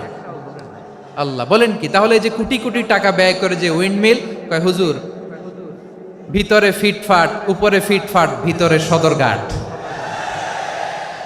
তার মানে কোটি কোটি টাকা দিয়ে এই উইন্ড মিল বানায়, এখানে কিছু নাই, দুর্নীতির আড্ডাখানা, আখড়াখানা বাংলাদেশ, ঠিক কিনা বলেন? হায় রে, জাপানিজরাও মানুষ, আমরাও মানুষ। আমার এক নিকটাত্মীয় সরকারি চাকরিজীবী, উনি আমাকে বললেন, বাংলাদেশের আর একটা উদাহরণ দেখি, উনি আমাকে বললেন যে প্রতি বছর আমাদের অফিসের ফার্নিচার চেঞ্জ করে। আমি বললাম প্রতি বছর ফার্নিচার চেঞ্জ করে কেন? বলে যে ফার্নিচার নতুন পারচেজ করলেই তো এখানে টাকা, নতুন কিনতে পারলেই টাকা, নতুন উন্নয়নের সবক শোনাতে পারলেই টাকা। প্রথম আলোর রিপোর্ট, কি আলো? প্রথম আলোর রিপোর্ট, গত 15 বছরে উন্নয়নের নামে লুটপাট হয়েছে প্রায় 3.25 লাখ কোটি টাকা। কার রিপোর্ট? আমাদের বানানো কথা, প্রথম আলোর রিপোর্ট। গত 15 বছরে কারা ছিল জানেন তো? হ্যাঁ, শুধু ওনাদেরকেই দোষ দিয়ে লাভ নাই। স্বাধীনতার পর থেকে শুধু শাসকের হাত বদল হয়েছে, আমরা কিছু পাই নাই, ঠিক কিনা বলেন? শুধু ওনাদের দোষ দিয়ে কি লাভ? একদল খাইছে, আরেক দল খাওয়ার জন্য রেডি হয়ে আছে। আমরা এরকম চাই না। আমরা চাই স্বাধীন সার্বভৌম বাংলাদেশ, আমরা চাই দুর্নীতিমুক্ত বাংলাদেশ। আমি নিউজটা যে কতবার পড়লাম, এটা কি সম্ভব? 3.25 লাখ কোটি টাকা লুটপাট, মানে লুটপাট করতে করতে এদেশের জনগণকে ফুটপাতে বসায় দিচ্ছে। প্রিয় ভাইয়েরা, তাহলে জাপানের মানুষও মানুষ, আমরাও মানুষ। সিদ্ধান্ত আপনার, কোন মানুষ হবেন, ভালো মানুষ না খারাপ মানুষ? আজকের আলোচনার বিষয় হচ্ছে মানব সম্পদের উন্নয়ন, human resource development. It's a process to increase the capacity of knowledge, skill, capacity of the people of a country. একটা দেশের মানুষের জ্ঞান, তাদের দক্ষতা কি করে বাড়ানো যায়, বাড়িয়ে দেশের উন্নয়ন করানো যায়, এটাই হচ্ছে মানব সম্পদ উন্নয়নের মূল কথা। তাহলে মানব সম্পদ হচ্ছে একটা দেশের সবচাইতে শক্তিশালী পুঁজি। প্রাকৃতিক সম্পদ, খনিজ সম্পদের চেয়েও দামি হচ্ছে মানব সম্পদ। আমার প্রিয় যশোর, প্রাকৃতিক সম্পদ, খনিজ সম্পদের চেয়ে দামি সম্পদ কি সম্পদ? আল্লাহ তাআলা দয়া করে আমাদেরকে এই মানব সম্পদ দিয়েছেন। আসুন আমাদের এই মানুষগুলোকে আমরা সোনার মানুষ বানাই। রাজি আছেন তো সবাই? রাজি আছেন? মানুষ পারে না এমন কোনো কিছু নাই, চাইলে সব পারে। এজন্য মানুষকে তারবিয়া দিতে হবে, যথাযথভাবে তাদেরকে গড়তে হবে। আসুন আমরা সিরাতের আয়নায় বিশ্বনবীর জীবনী থেকে দেখি তিনি কিভাবে হিউম্যান রিসোর্সকে ম্যানেজ করতেন। যদি আপনাদের সময় হয়, 2-1টা উদাহরণ দিয়ে আজকে আমি আমার আলোচনার বিদায় নিব। হবে সময় হবে কয়েক মিনিট? হ্যাঁ, শান্ত থাকবেন তো? শান্ত থাকবা? হ্যাঁ, ঠিক আছে। এই ধাক্কার মধ্যে ঢুকছে, এবার মজা বুঝতেছো তো? হ্যাঁ, মানা করছিলাম না? ঠিক আছে, টের পাও। হ্যাঁ, ঠিক আছে। যে আওয়াজ করবে আমি ওকে দেখতেছি, কে কে আওয়াজ করে দেখতেছি। শেষ কথা, শেষের দিকে চলে আসছি। বিষ্ণু ইসলাম কিভাবে হিউম্যান রিসোর্সকে ম্যানেজ করতেন, মজার কথা আছে কয়েকটা, বলে বিদায় নেব। বিশ্বনবী কিভাবে এই মানব সম্পদকে ম্যানেজ করতেন? বিশ্বনবী he was a very good talent hunter, চৌকস ট্যালেন্ট হান্টার ছিল। কার মধ্যে কি ট্যালেন্ট আছে দেখলেই বুঝে ফেলতেন। সুবহানাল্লাহ পড়বেন না? কি নবী আমরা পেয়েছি! He was a very good talent hunter. আমার নবী তিনি চৌকস ট্যালেন্ট হান্টার ছিলেন। কার মধ্যে কি প্রতিভা বের করতেন, ওই প্রতিভাকে ইসলামের কল্যাণে কাজে লাগাতেন। সুবহানাল্লাহ বলেন। যাকে যেই জায়গায় সেট করলে ভালো হবে তাকে ওই জায়গায় সেট করতেন। কয়েকজন সাহাবীর জীবনী শোনাই। আবু মাহজুরা রাদিয়াল্লাহু তাআলা আনহু, মক্কার মুয়াজ্জিন, আগে ছিল মুশরিক, পরে হইছে মুমিন। উনি কিভাবে মুমিন হইলেন এই ঘটনাটা একটু আপনাদের শোনাতে চাই। তা আপনাদের তো সময় নাই হাতে, হ্যাঁ সময় আছে? এই জেনজি শেষ করে দিল আজকের প্রোগ্রামটা। 1 ঘন্টা ধাক্কা ধাক্কি করে কেমনে দাঁড়ায় আছে আমি বুঝলাম না।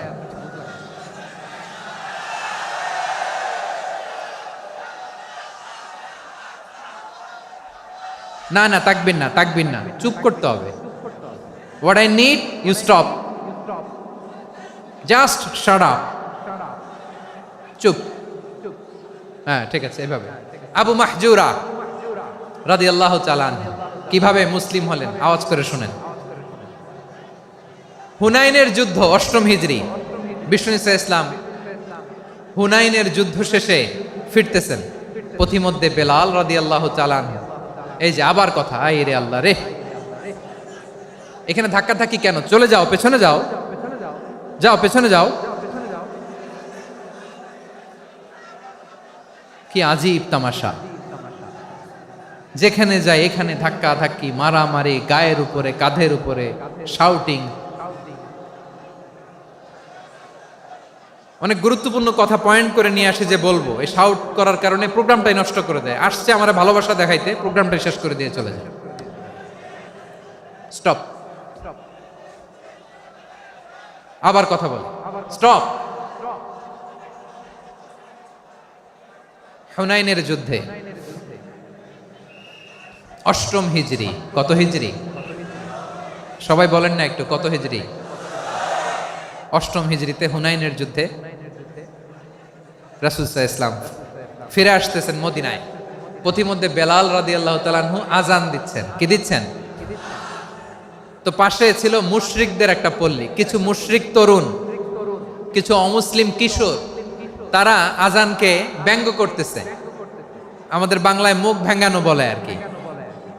বেলাল রাদিয়াল্লাহু তাআলা আনহু আজান দিচ্ছেন, ওই বাচ্চাগুলো মুশরিক, তো ওরা আজানকে ব্যঙ্গ করতেছে, বিকৃতি করে ওরাও আজান দিচ্ছে। উদ্দেশ্য হচ্ছে আজানকে নিয়ে ঠাট্টা করা। উদ্দেশ্য কি? ঠাট্টা করা। ব্যাপারটা মনে কষ্ট পাওয়ার মতো ব্যাপার না? কিন্তু বিশ্বনবী ওইখানে দেখেন কি খুঁজলেন। বিশ্বনবী খেয়াল করলেন অমুসলিম কিশোরদের মধ্য থেকে একটা কিশোরের গলাটা বড় দরাজ গলা, কণ্ঠটা বড় সুন্দর। খেয়াল করে দেখলেন যে কিছু কিশোর বেলালের আজানকে ব্যঙ্গ করে, বিকৃতি করে, কিন্তু একজনের কণ্ঠ দেখতে পাচ্ছেন না এত দূরে, কিন্তু কণ্ঠটা বড় সুন্দর, দরাজ গলা। বিশ্বনবী সাহাবীদেরকে বললেন, ধরো এগুলারে, ধরো। সবগুলারে ধরে বিশ্বনবী সামনে আনা হলো। ওরা হাঁটু গেড়ে বসলো। বিশ্বনবী বললেন, তোমাদের মধ্যে কে যেন ব্যঙ্গ করে আজান দিচ্ছিল, তার গলাটা বড় উঁচু, গলার বেসটা বড় মজবুত, মেলোডিয়াস, সুমধুর কণ্ঠ, কে? আবু মাহজুরা বলে, আমার বন্ধুরা সবাই আমার দিকে আঙ্গুল দেখায়, আমি পড়ে গেছি বিপদে। রাসূল সাল্লাল্লাহু আলাইহি ওয়াসাল্লাম বাকি অমুসলিম তরুণদেরকে ছেড়ে দিলেন, বললেন তোমরা যাও। এবার আবু মাহজুরারে পাইছে। আবু মাহজুরার চুলের মধ্যে হাত দিলেন বিশ্বনবী, মাথায় হাত দিয়ে বললেন, এবার আজান দাও দেখি। আবু মাহজুরা বলে, আমি তো আজান দিতে জানি না, কারণ আমি তো বেলালেরটা শুইনা দিছি, আমার তো মুখস্থ নাই, আমি তো আজান দিতে জানি না। বিশ্বনবী বললেন, জানো না? তাহলে আসো, আমি তোমারে শিখাই দেই। সুবহানাল্লাহ পড়েন। আবু মাহজুরা হাঁটু গেড়ে বসে, বিশ্বনবীর মোবারক হাত আবু মাহজুরার চুলের মধ্যে। বিশ্বনবী আজানের মুআল্লিম আবু মাহজুরাকে বলতেছে, ঠিক আছে তোমারে শিখাই দিচ্ছি, আমি যা যা বলবো আমার সাথে সাথে বলো, পারবা? আবু মাহজুরা বলে, পারবো। বিশ্বনবী আজান দিচ্ছেন, মাথায় হাত দিয়ে, আল্লাহু আকবার,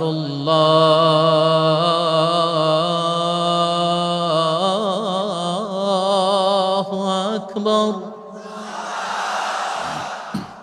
আবু মাহজুরা এই বাক্যটা পড়লেন।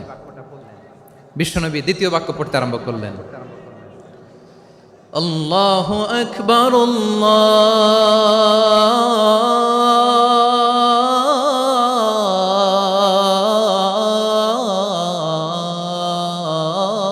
আল্লাহু আকবার। আবু মাহজুরা এই বাক্যটাও বললেন। বিশ্বনবী আবু মাহজুরার মাথার মধ্যে হাত দিয়ে তৃতীয় বাক্য বললেন,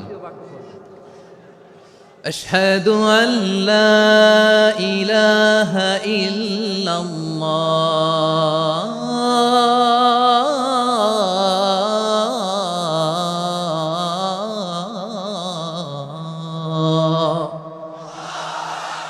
আবু মাহাজুরা তৃতীয় বাক্য পড়লেন। বিশ্বনবী একটা বাক্য পরে আবু মাহাজুরা পড়ে, বিশ্বনবী পরে আবু মাহাজুরা পড়ে। আবু মাহাজুরা কিন্তু অমুসলিম, মুশরিক। আবু মাহাজুরা বলে, এক একটা বাক্য পড়ি আমার কলিজাটা গলে ঠান্ডা হয়ে যায়। এতদিন মোহাম্মদকে গালি দিতাম, এখন মোহাম্মদ আমার মাথায় যখন হাত রাখছে আমার সারা শরীর ঠান্ডা হয়ে গেছে। বিশ্বনবী আজান শিখাচ্ছেন, একটা একটা বাক্য পড়ে আবু মাহাজুরাও পড়ে, বিশ্বনবী পড়ে আবু মাহাজুরাও পড়ে।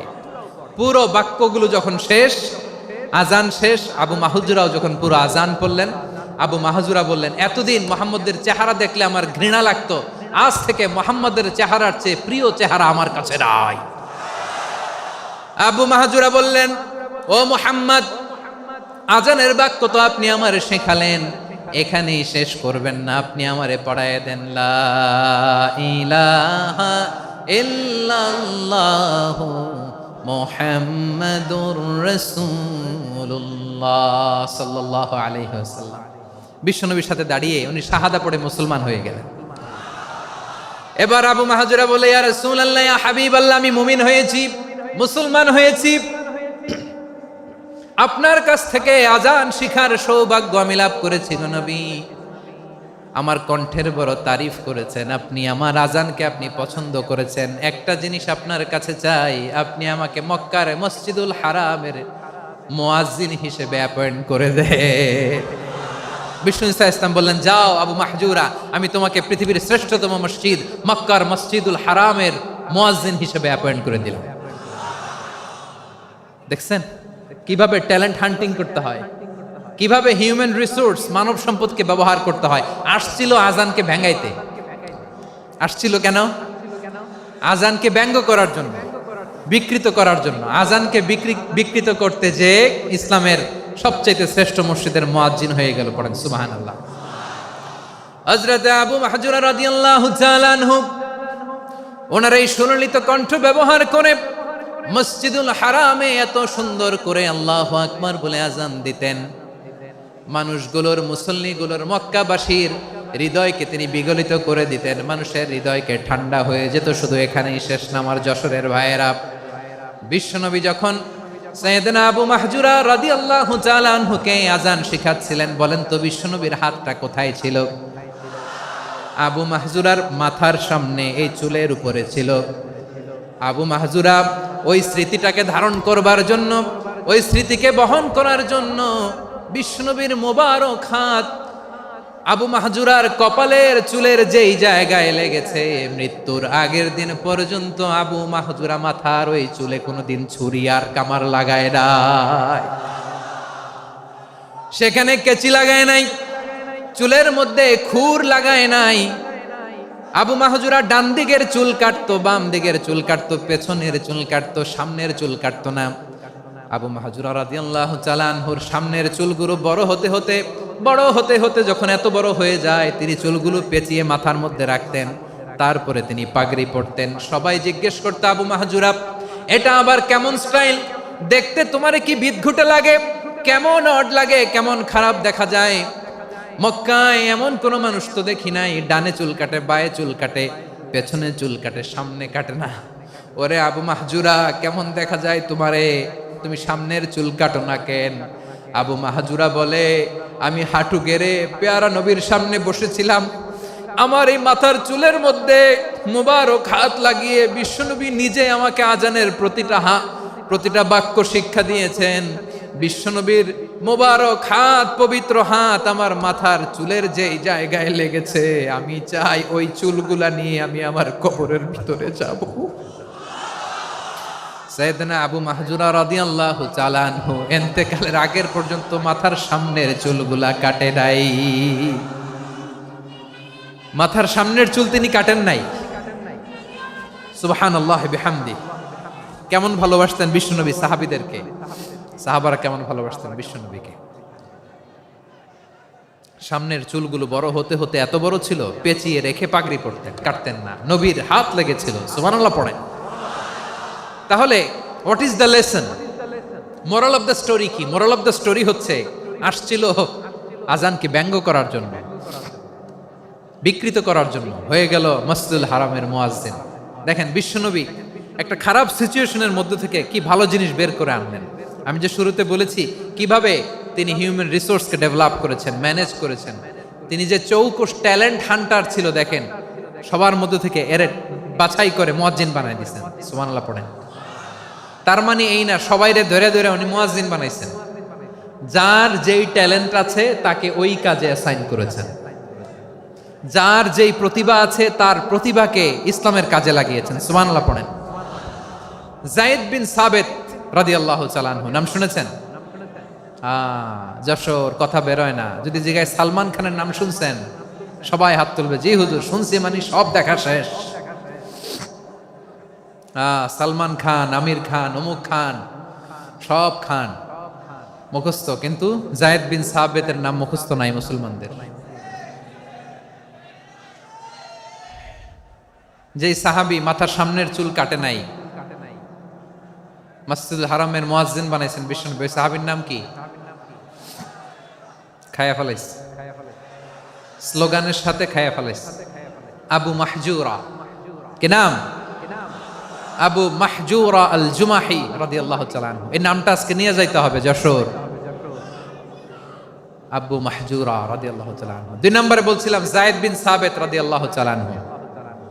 বিশ্বনবী দেখলেন মদিনার এই আনসারী সাহাবী হাইলি ট্যালেন্টেড, ইন্টেলেকচুয়াল, মেরিটোরিয়াস, জ্ঞানের প্রতি তার আকর্ষণ, মারাত্মক আকর্ষণ। বিশ্বনবী তাকে দায়িত্ব দিলেন, কোরআন যা নাজিল হয় তুমি লিখো, কাতিবুল ওয়াহি বানায় দিলেন। সুবহানাল্লাহ। যায়েদ বিন সাবেতরে আবার আজান শিখান নাই, কারণ তার মধ্যে বিশ্বনবী প্রতিভা দেখেছেন, একাডেমিক প্রতিভা। বিশ্বনবীর একাডেমিক প্রজেক্টগুলো তিনি হ্যান্ডেল করতেন। যায়েদ বিন সাবেত ছিল বিশ্বনবীর ব্যক্তিগত সচিব। কি ছিল? ব্যক্তিগত সচিব। বোঝেন নাই? বিশ্বনবীর ব্যক্তিগত সচিব এবং দোভাষী। ইহুদিরা কিছু লিখে দিলে এটার অর্থ বিশ্বনবীরে বুঝায় দিতেন, আবার ইহুদিদের কাছে কিছু লিখতে হলে তিনি লিখে দিতেন। বিশ্বনবী একদিন বললেন, ইন্নী ওয়াল্লাহি মা আমানু ইয়াহুদা আলা কিতাব। ইহুদিরা যে চিঠি পাঠায় অর্থ তো বুঝি না, আরেক ইহুদি আইনে অর্থ করা লাগে। আবার ইহুদিদের কাছে কিছু লিখে পাঠাইতে চাইলে আমরা তো লিখতে পারি না, ইহুদিরে দিয়ে লেখা লাগে। ওরা যে পয়রা শোনায় লিখে দেয়, আমি ওদের বিশ্বাস করি না। আমার নিজের একজন লোক দরকার। বিশ্বনবী এই যায়েদ বিন সাবেতকে চুজ করলেন ল্যাঙ্গুয়েজের জন্য। উনি বললেন, যায়েদ তোমার সফট স্কিলকে ডেভেলপ করতে হবে, তুমি হিব্রু ল্যাঙ্গুয়েজ শিখে ফেলো। যায়েদ বিন সাবেত বলল, বিশ্বনবীর মোটিভেশন আর ইন্সপিরেশন পেয়ে আমি 15 দিনে ইহুদিদের এই হিব্রু ল্যাঙ্গুয়েজ শিখে ফেললাম। শুধু শিখে ফেললাম না, হাত্তা হাদিকতু, even I became master in the language. এই ভাষা আমি পারদর্শী হয়ে গেলাম। এরপরে ইহুদিরা চিঠি লিখে পাঠালে আর কোনো ইহুদি ডাকা লাগতো না, আমি নবীর এটার অর্থ শুনে পরে বুঝায় দিতাম। আবার ইহুদিদের কাছে চিঠি লেখা লাগলে আমি যায়েদ বিন সাবেত চিঠি লিখে দিতাম। সুবহানাল্লাহ। দেখেন এত সাহাবীর মধ্যে থেকে বিশ্বনবীর একাডেমিক প্রজেক্ট, ব্যক্তিগত সচিব, দোভাষী হিসেবে তিনি যায়েদ বিন সাবেতের মতো তরুণকে নির্বাচিত করেছেন। কেমন ট্যালেন্ট হান্টার ছিল আমার নবী। সুবহানাল্লাহ পড়বেন না? বিশ্বনবীর ইন্তেকালের পরে সাইয়েদনা আবু বকর রাদিয়াল্লাহু তাআলা আনহু যখন খলিফা হয়ে আসলেন, কোরআনকে সংকলনের দায়িত্ব দেয়া লাগবে, কোন সাহাবীকে দিবেন? সব সাহাবারা মিলে পরামর্শ করলেন। সাইয়েদনা আবু বকর, ওমর সবাই মিলে এই বিশাল কোরআন সংকলনের গুরু দায়িত্ব বিশ্বনবীর ব্যক্তিগত সচিব, বিশ্বনবীর দোভাষী, বিশ্বনবীর সিলেক্ট করাই লোক যায়েদ ইবনে সাবেত রাদিয়াল্লাহু তাআলা আনহুকে দিয়েছে। কোরআনের কপি তো আজকে এখানে রাখে নাই। এই যে আজকের যে কোরআন পড়েন, এটা আগে এরকম ছিল না। কোরআন নাজিল হলে সাহাবারা চামড়ার, ওটের চামড়ায় লিখে ফেলতো, ওটের চ্যাপ্টা হাড্ডির মধ্যে লিখে ফেলতো, গাছের গুড়ির মধ্যে লিখে ফেলতো। বিভিন্ন জনের কাছে ছড়ানো ছিটানো ছিল। আবু বকর রাদিয়াল্লাহু তাআলা আনহু একসাথে করলেন, পরবর্তীতে উসমান রাদিয়াল্লাহু তাআলা আনহু একসাথে করলেন 114 সূরার। এখন এই মুসহাফ, এই কম্পাইলেশন, এই কপি আমরা পেয়েছি, যার হিউজ কন্ট্রিবিউশন ছিল। এই পুরো কোরআন কম্পাইলেশনের প্রজেক্ট ম্যানেজার ছিল যায়েদ বিন সাবেত রাদিয়াল্লাহু তাআলা। কোরআন কম্পাইলেশনের প্রজেক্ট ম্যানেজার। দেখেন উনারে মাথায় হাত দিয়ে আজান শিখায় নাই। সুবহানাল্লাহ কইবেন না? তাহলে প্রথম সাহাবী আবু মাহজুরাকে মুয়াজ্জিন বানাইলেন, যায়েদ বিন সাবেতকে ব্যক্তিগত সচিব আর দোভাষী বানালেন, মুসআব ইবনে উমাইর রাদিয়াল্লাহু তাআলা আনহুকে ইসলামের প্রথম অ্যাম্বাসেডর বানালেন। তাহলে তৃতীয় নাম্বার একজন সাহাবীর নাম বলছি, মুসআব ইবনে উমাইর। মুসআব কি নাম? নামটা কেমন লাগে? এই কয়েকজনের ভাল লাগে, বাকিদের ভাল লাগে না? ভাল লাগে? এই এই আর কয়েকটা মিনিট দেওয়া যাবে না আমাকে আল্লাহর রাস্তে? হ্যাঁ ঠিক আছে, আমি তোমাদেরকে ভালোবাসা দেখাবো, দোয়া করব যদি চুপ থাকো, একেবারে চুপ, কষ্ট সহ্য করো। বাকিরে যা সওয়াব পাবে তোমরা ডবল পাবা, যেহেতু কষ্ট বেশি, কিন্তু চুপ। 3 নাম্বার সাহাবীর নাম মুসআব। এই ধাক্কাধাক্কি কেন? ধাক্কাধাক্কি কেন রে ভাই? না না না, এরকম হইলে আসবো না যশোর, আমি আর আসবো না। হয় পিছনে চলে যাও, নাহলে চুপ, ধাক্কাধাক্কি নাই। 3 নাম্বার সাহাবীর নাম মুসআব। কি নাম? He was the first ambassador in Islam. ইসলামের প্রথম ডিপ্লোম্যাট, প্রথম কূটনৈতিক, ইসলামের প্রথম কূটনৈতিক, ইসলামের প্রথম ডিপ্লোম্যাট, প্রথম অ্যাম্বাসেডর মুসআব ইবনে উমাইর। মক্কার তরুণ যুবক, উনি পারফিউম লাগাইলে মানুষ দেখলেই বুঝতো এটা মুসআব লাগাইছে। এমন ড্যাশিং ফেসের ছিল, এমন স্মার্ট ড্যাশিং ফেস, এমন পার্সোনালিটির মানুষ ছিল মুসআব রাদিয়াল্লাহু তাআলা আনহু। কারণ যিনি ইসলামের স্পোকম্যান হবেন, মুখপাত্র হবেন, তার স্মার্ট হওয়ার দরকার আছে না নাই? আকাবার প্রথম শপথ যখন হলো, তাদের সাথে বিষ্ণু ইসা ইসলাম মদিনাতে একজন মুখপাত্র পাঠালেন, ডিপ্লোম্যাটকে পাঠালেন, অ্যাম্বাসেডর অফ ইসলাম। তিনি হচ্ছেন মুসআব ইবনে উমাইর। পড়েন সুবহানাল্লাহ। বিশ্বনবী দেখলেন সে অনেক স্মার্ট, তার ডেডিকেশন আছে, সিনসিয়ারিটি আছে, এবং মদিনায় যে আউস খাজরাজ গোত্রের নেতাদের সাথে ডিল করতে হবে, ইহুদিদের সাথে ডিল করতে হবে, ওখানে একজন পাক্কা জানু খেলোয়াড়ের দরকার আছে না নাই? মুসআব ইবনে উমাইর রাদিয়াল্লাহু তাআলা আনহু, ওনাকে বিষ্ণু ইসা ইসলাম চুজ করলেন। এবং বিষ্ণু ইসা ইসলামের এই চুজিংটা, এই সিলেকশনটা এত সুন্দর ছিল, তিনি মদিনাতে যে বিশ্বনবী আসার আগেই মদিনার জমিনকে তিনি উর্বর করে ফেলছেন। প্রতিটা ঘরে ঘরে কালিমার দাওয়াত তিনি পৌঁছায় দিচ্ছেন। জুমার বিধান নাজিল হয়েছে, কিন্তু মক্কায় পরিবেশ নাই জুমা পালনের। বিষ্ণু ইসা ইসলাম একজনকে দিয়ে খবর পাঠালেন, যাও মদিনায় মুসাবকে যে বলো, মুসাব তো আমার শিক্ষক, আমার স্পোকম্যান, মদিনাতে যেন তারা জুমা কায়েম করে। বিশ্বনবীর আগেই মুসআব মদিনার মুসলিমদেরকে নিয়ে মদিনায় প্রথম জুমা কায়েম করে ফেলছে। কোন সুবহানাল্লাহ। ডিপ্লোম্যাটদের কেমন হইতে হয়, অ্যাম্বাসেডরের কেমন হইতে হয়, মুসআব রাদিয়াল্লাহু তাআলা আনহুর কাছ থেকে শিখে নাও। মুসআব নামটা কেমন লাগে? যশোর যাদের সন্তান হবে, ছেলে সন্তান, আমার রাস্তায় পাইলে সবাই জিজ্ঞেস করে, হুজুর একটা নাম দেন, আমার ছেলে হবে।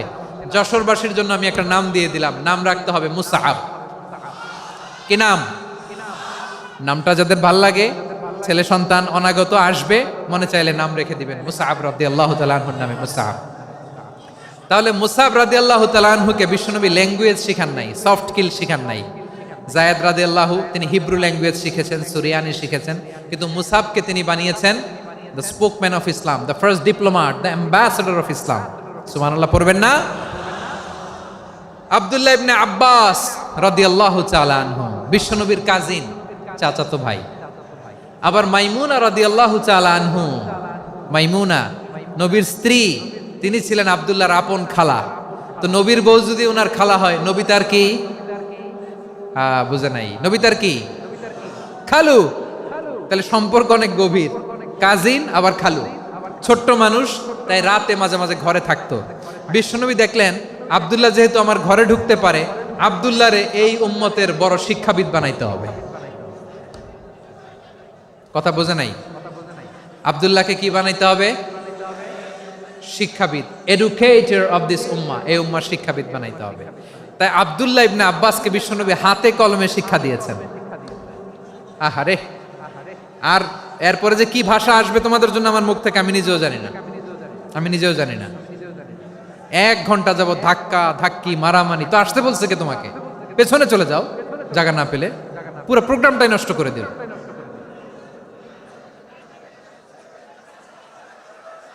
জি, আমার দিকে তাকান, আমি শেষ করে দিচ্ছি। হবে না, ইন্টেলেকচুয়াল আলোচনা এখানে হবে না, আমি বুঝতে পারছি, আমি শেষ করে দিচ্ছি। আব্দুল্লাহ ইবনে আব্বাস রাদিয়াল্লাহু তাআলা আনহু। মনোযোগ দিয়ে কয়েকটা মিনিট শুনুন, আমি এখনই শেষ করে দিচ্ছি, এরপর আওয়াজ করবে। এই যে এগুলো কি আমি বুঝলাম না। আমি বললাম না সব করা যাবে, বসে যাও, শুয়ে যাও, চলে যাও, আওয়াজ করা যাবে না। অন্যকে বসো এটাও বলার দরকার নেই, জাস্ট এদিকে তাকাও। আল্লাহ।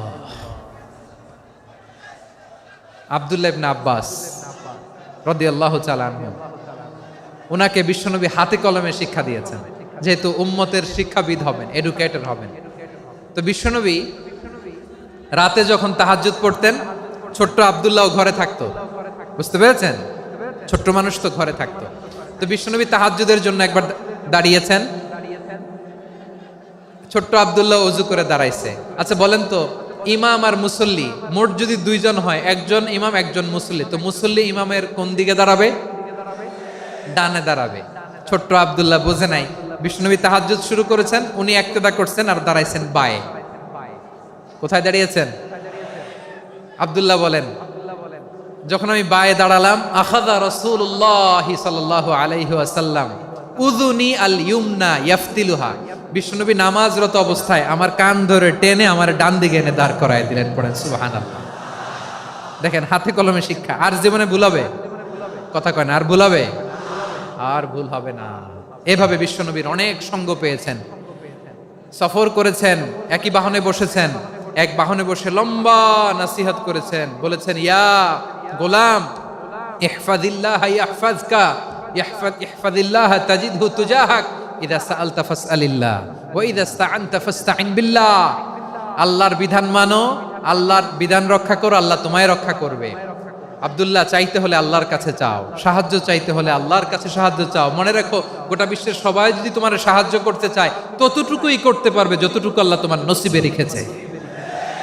গোটা বিশ্ব যদি তোমার বিরুদ্ধে ষড়যন্ত্রে দাঁড়িয়ে যায়, ক্ষতি ততটুকু করতে পারবে যতটুকু তোমার জন্য বরাদ্দ আছে, এর বাইরে কিছু করতে পারবে না। আওয়াজ করে বলেন ঠিক কিনা? এভাবে হাতে কলমে শিখিয়েছেন, বিশ্বনবীর সঙ্গ পেয়েছেন। উনাকে বিষ্ণু ইসলাম শিক্ষাবিদ, এডুকেটর অফ দিস উম্মাহ হিসেবে সিলেক্ট করেছেন, হাতে কলমে শিখিয়েছেন। বিশ্বনবী একবার প্রকৃতির ডাকে সাড়া দিয়ে এসেছেন। এখন কি করতে হবে? নামাজের জন্য ওযু করতে হবে। বিশ্বনবী এসেই দেখেন ওযুর বদনায় পানি ভরা, খুশি হয়ে গেলেন, বললেন, কে রেখেছে পানি? একজন বলল, আব্দুল্লাহ রেখেছে। বিশ্বনবী অত্যন্ত খুশি হলেন, খুশি হয়ে একটা দোয়া করলেন, বললেন, আল্লাহুম্মা ফাক্কিহু ফিদ্দীন ওয়া আল্লিমহু তা'ওয়ীল। আল্লাহ, তুমি আব্দুল্লাহকে দ্বীনের বুঝ দিও আর কোরআনের তাফসীর শিক্ষা দিও। বিশ্বনবীর এই দোয়া এমন লাগছে, উনি রাইসুল মুফাসসিরিন, এই পৃথিবীতে যত মুফাসসির ছিল, যত মুফাসসির আসবে, সকল মুফাসসিরের সম্রাট হিসেবে স্বীকৃত হয়েছেন আব্দুল্লাহ ইবনে আব্বাস। বিশ্বনবী ওনারে আজান শিখান নাই, বিশ্বনবী ওনারে ল্যাঙ্গুয়েজ শিখান নাই, বিশ্বনবী ওনারে অ্যাম্বাসাডর বানান নাই, হাতে কলমে শিক্ষা দিয়েছেন। ছোট্ট মানুষ, বিশ্বনবী ইন্তেকাল করলেন, আবু বকরের সময় গেল, ওমরে ফারুকের খেলাফত, তখনও তিনি তরুণ। ওমরে ফারুক রাদিয়াল্লাহু তাআলা আনহু ওনার ক্যাবিনেট মিনিস্ট্রির বৈঠকে এই আব্দুল্লাহ ইবনে আব্বাসকে পাশ দিয়ে বসায় রাখতেন। বয়স্ক সাহাবারা এটা পছন্দ করতো না, তারা বলতো, ঘটনা কি? আব্দুল্লাহর মতো ছেলে নাতি আমাদের আছে, এরা কেন রাখে ওমরে ফারুক? ওমরে ফারুক এটা টের পেলেন, তিনি বুঝতে পারলেন যে ক্যাবিনেট মেম্বাররা এটা পছন্দ করে না, ছোট্ট আব্দুল্লাহরা কেন রাখি, কেন যে রাখি, এটা একদিন বুঝাবো। একদিন মিটিংয়ে তিনি সবাইকে বললেন, ইযা জাআ নাসরুল্লাহি ওয়াল ফাতহ। এই আয়াত দ্বারা উদ্দেশ্য কি বলেন তো মুরব্বী সাহাবীরা? এক সাহাবী বলেন, এই সূরা দ্বারা উদ্দেশ্য, আল্লাহ বলেছেন আমাদেরকে বিভিন্ন ল্যান্ড, বিভিন্ন এলাকা বিজয় করতে হবে। ওমরে ফারুক বললেন, না, হয়নি। আরেকজন বললেন, বিজয় হওয়ার পর আমাদের বেশি বেশি আল্লাহর বরত্বের ঘোষণা দিতে হবে, এটা উদ্দেশ্য। ওমরে ফারুক বললেন, না, হয় নাই। যারে জিজ্ঞেস করেন কেউ পারে না। সব শেষে বিশ্বনবী ছোট্ট আব্দুল্লাহরে বলেন, আব্দুল্লাহ, ইদা জাআ নাসরুল্লাহি ওয়াল ফাত, এর দ্বারা উদ্দেশ্য কি বলো তো? ছোট্ট আব্দুল্লাহ বলেন, হুয়া আজালু রাসূলিল্লাহ। এই আয়াত দ্বারা বিশ্বনবীর বিদায়কে উদ্দেশ্য নেওয়া হয়েছে। ওমরে ফারুক বললেন, হাযা হুয়া, এটাই তো সঠিক উত্তর, এটাই সঠিক তাফসীর এই আয়াতের। কারণ ইদা জাআ নাসরুল্লাহি ওয়াল ফাত, যখন আল্লাহর সাহায্য আর বিজয় আসবে, ওয়া রাআইতান নাসা ইয়াদখুলুনা ফি দীনিল্লাহি আফওয়াজা, আপনি দেখবেন দলে দলে, ঢলে ঢলে, বানের পানির মতো মানুষ ইসলামের দিকে ঢুকতেছে, ইসলামের বিজয় হয়েছে। তো ইসলামের বিজয়ের মিশন নিয়ে নবী আসছে, বিজয়ী যখন হয়ে গেছে, এখন তো নবীর বিদায় হবে। জোরে বলেন ঠিক কিনা? কোন সাহাবী এই সূক্ষ্ম কথাটা ধরতে পারে নাই, ওই আব্দুল্লাহ ছাড়া। আব্দুল্লাহ যখন উত্তর দিছে সব সাহাবীদের টনক নড়েছে। এরপর থেকে কোনো ক্যাবিনেট মিটিং এ আর কোনো সাহাবারা কোনো প্রশ্ন করে নাই, আওয়াজ করে পড়েন সুবহানাল্লাহ। বিশ্বনবী আব্দুল্লাহ ইবনে আব্বাসকে দ্য এডুকেটর অফ দ্য উম্মাহ, উম্মার শিক্ষাবিদ হিসেবে গ্রহণ করেছেন। আওয়াজ করে পড়তে হবে আল্লাহু আকবার। সাহাবীদের নামগুলো মনে থাকবে? 1 নম্বরে আবু মাহজুরা, মুয়াজ্জিন বানাইছেন। যায়েদ ইবনে সাবিত, দোভাষী, ট্রান্সলেটর অফ প্রফেট, এবং তিনি ছিলেন বিশ্বনবীর ব্যক্তিগত সচিব। মুসআব ইবনে উমাইর, the first ambassador and diplomat of Islam. আব্দুল্লাহ ইবনে আব্বাস, এই উম্মার সবচেয়ে বড় এডুকেটর, শিক্ষাবিদ। আরেকজন ছিল আব্দুল্লাহ ইবনে মাসউদ রাদিয়াল্লাহু তাআলা। 2 আব্দুল্লাহ, আব্বাস গেল, আরেকজন হচ্ছে মাসউদ। মক্কার তরুণ, ছাগল পালতো মুশরিকের বিশ্বনবী আর আবু বকর রাদিয়াল্লাহু তাআলা আনহু একবার গেলেন, যে দেখে এই তরুণ দাঁড়ায় আছে। বিশ্বনবী বলেন, আমি খুব ক্ষুধার্ত, তোমার কাছে কি দুধ আছে ছাগলের? আব্দুল্লাহ ইবনে মাসউদ বলে, আছে। ওয়ালাকিন আনা মুতামান, কিন্তু যে দুধ আছে এটা আমানতের, আমি দিতে পারবো না। বিশ্বনবী এইটা শুনেই তার টার্গেট করে ফেলছে। আনা মুতামান, দুধ আছে কিন্তু এটা আমার মালিকের, আমি তো দরদ দেখাই, আমার মালিকের দুধ আপনি পথিক, আপনারা দিতে পারি না। বিশ্বনবী টার্গেট করে ফেলছেন, এরে আমার কাজে লাগাইতে হবে। বিশ্বনবী বললেন, আচ্ছা ঠিক আছে, দুধ দিও না, কিন্তু এমন ছাগি আছে কিনা যেই ছাগির সাথে কোনো ছাগলের মিলন হয় নাই, তার ওলানে দুধও আসে নাই, বাচ্চাও নাই, এরকম ছাগির থেকে যদি আমি দুধ খাই তাহলে তো সমস্যা নাই। বলতেছে, এরকম ছাগির থেকে দুধ খাইলে সমস্যা নাই, কারণ এরকম ছাগির ওলান থেকে দুধ আসবেও না। বলতেছে, ঠিক আছে, এরকম একটা ছাগি নিয়ে আসা হলো। বিশ্বনবী বিসমিল্লাহ বলে ওই ছাগির ওলানে হাত দিলেন। হাত দিতে দেরি, পুরো ওলানটা দুধে ভরে যেতে দেরি হয় না। বিশ্বনবী আর আবু বকর রাদিয়াল্লাহু তাআলা আনহু দহন করে পেট ভরে খেলেন। এই দৃশ্য আব্দুল্লাহ ইবনে মাসউদের হৃদয়ে দাগ কাটলো। এই মুজিজা দেখে তিনি বললেন, আশহাদু আল্লা ইলাহা ইল্লাল্লাহ ওয়া আশহাদু আন্না মুহাম্মাদুর রাসূলুল্লাহ। তিনি ষষ্ঠ মুসলিম ছিলেন, 6 নম্বর মুসলমান। ওনাকে টার্গেট করে বিশ্বনবী দেখলেন এমন ইন্টেলেকচুয়াল ব্রেন, উনি সূক্ষ্ম সূক্ষ্ম জিনিস বুঝে বেশি, ফিকহি জ্ঞান ওনার মধ্যে বেশি। বিশ্বনবী ওনাকে কোরআনের জ্ঞান শিক্ষা দিতে লাগলেন। উনি বিশ্বনবী সবার কাছে কোরআন শোনায়, কিন্তু বিশ্বনবী নিজে আব্দুল্লাহ ইবনে মাসউদের কাছ থেকে কোরআন শুনতো। বিশ্বনবী একবার বললেন, ইকরা আলাইয়া ইয়া মাসউদ। ইবনে মাসউদ, একবার শোনাও তো কোরআন দেখি। আব্দুল্লাহ ইবনে মাসউদ বলে, আকরাউ আলাইকা ওয়া আলাইকা উনজিল। নবী, আপনার উপর কোরআন নাজিল হয় আর আমি আপনার সামনে কোরআন পড়ব। বিশ্বনবী বললেন, ইন্নী উহিব্বু আন আসমাআহু মিন গায়রি। আমি নিজে পড়তে যেমনি ভালোবাসি, অন্যে পড়ুক আমি শুনবো, এটাও আমি ভালোবাসি। সূরা নিসা তিনি তেলাওয়াত করে শুনিয়েছেন। এমন সূক্ষ্ম সূক্ষ্ম বিষয় বিশ্বনবী উনাকে ধরিয়ে দিয়েছেন। উনি হয়ে গিয়েছেন, আব্দুল্লাহ ইবনে আব্বাস হয়েছেন রাইসুল মুফাসসিরিন, উনি হয়ে গিয়েছেন ফাকিহুল উম্মাহ। ওনার চাইতে বড় ফকিহ এই পৃথিবী আর দেখবে না। চিল্লায় বলেন সুবহানাল্লাহ। উনি বলতেন, ওয়াল্লাহি ওয়াল্লাহি ইল্লাযী লা ইলাহা গায়রু মা উনজিলাত সূরাতুন ইল্লা ওয়া আনা আ'লামু আইনা উনজিলাত ওয়া ফীমা উনজিলাত। বিশ্বনবী এমন ভাবে কোরআনের দার্স আমাকে দিয়েছেন, কোরআনে যত সূরা নাজিল হয়েছে, যেখানে নাজিল হোক না কেন আমি জানি এটা কোথায় নাজিল হয়েছে এবং কোন প্রেক্ষাপটে নাজিল হয়েছে। এমন একটা সূরা নাই যে সূরার কোথায় নাজিল হয়েছে আমি মাসুদের জানা নাই, কোন প্রেক্ষাপটে নাজিল হয়েছে আমার জানা নাই। এরকম ঘটবে না। চিল্লায় বলেন আল্লাহু আকবার। এই আব্দুল্লাহ ইবনে মাসউদ রাদিয়াল্লাহু তাআলা আনহু ওমর ফারুকের সময় কুফার চিফ জাস্টিস ছিলেন। কুফা নগরীর চিফ জাস্টিস। চিফ জাস্টিস বুঝেন নাই? বিচারপতি। কি ছিলেন? সবাই বলে নাই, কি ছিলেন? বিচারপতি ছিলেন। এবং ওনার যে ফিকহি জ্ঞানের ধারা, এটাই আলকামা, ইব্রাহিম আন-নাখাই, হাম্মাদ ইবনে সুলাইমান হয়ে ইমাম আবু হানিফা পর্যন্ত পৌঁছেছে। এবং ওনার ফিকহি জ্ঞানের ধারাই হানাফি মাযহাবে অ্যাকসেপ্ট হয়েছে। আজও এগুলো হানাফি মাযহাবে চর্চিত হয়। হানাফি মাযহাবের সব ফিক আব্দুল্লাহ ইবনে মাসউদের ফিকহি জ্ঞানের ধারা থেকে নেওয়া হয়েছে। চিল্লায় পড়েন সুবহানাল্লাহ। তাহলে উনাকে বিশ্বনবী বানিয়েছেন জুরিস্ট, আইনবিদ, ফাকিহ। উনারে আজান শিখান নাই। হিউম্যান রিসোর্স ডেভেলপমেন্ট কিভাবে করবেন, মানব সম্পদের উন্নয়ন কিভাবে করতে হয়, কিভাবে যার যেখানে প্রতিভা কাজে লাগাতে হয় উনি দেখিয়েছেন। সুবহানাল্লাহ পড়বেন না? খালিদ বিন ওয়ালিদ নাম শুনছেন? কে কে শোনেন নাই? হাত তোলেন। কি ছিলেন? বীর যোদ্ধা, বীর যোদ্ধা ছিলেন খালিদ বিন ওয়ালিদ, কিন্তু তিনি ইসলাম ধর্ম গ্রহণ করেছেন অনেক দেরিতে, 8ম হিজরিতে। তার মানে 8ম হিজরির আগে উনি মুশরিকদের পক্ষে লড়াই করেছেন। ওনার হাতে কত মুসলিম সাহাবী যে নিহত হয়েছে হিসাব নাই। বিষ্ণুনবী টার্গেট করে রাখছে, তুমি আমাদের মুসলিমদের এত ক্ষতি করলা, তুমি যখন মুসলমান হবা তোমার দিয়ে আমি এমন কাম করামু যে এটা আর কেউ করতে পারবে না। সুবহানাল্লাহ নাই? যশোর ক্লান্ত হয়ে গেছে।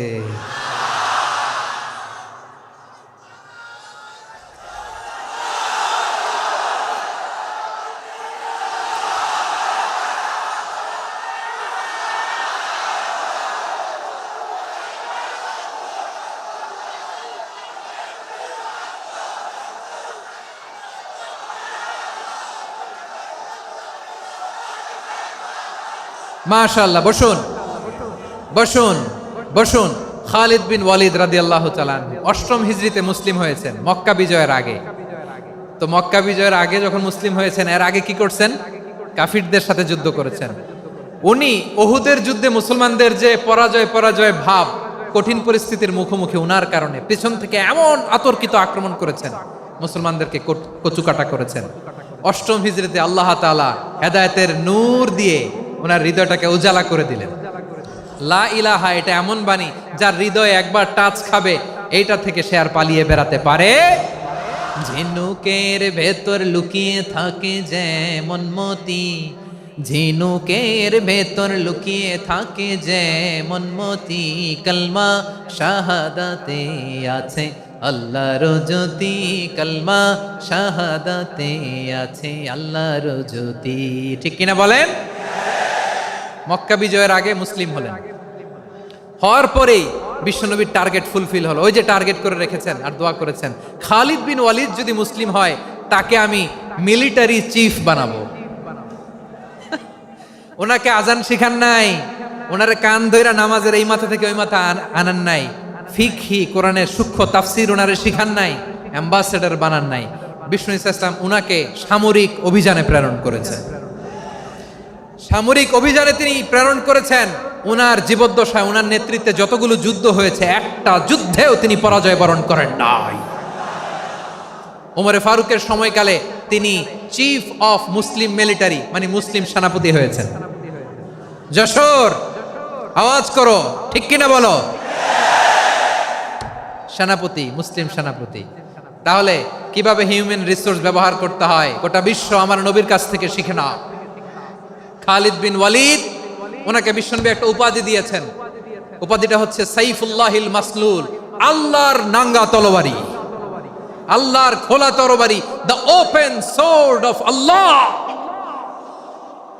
খালিদ বিন ওয়ালিদ মুসলিম সেনাপতি। হাসান বিন সাবেত নাম শুনছেন? দেখি উনি কি ছিল বলেন? রাসূলের সভা কবি, কালচারাল হিজিমনিকে ডিফিট করার জন্য।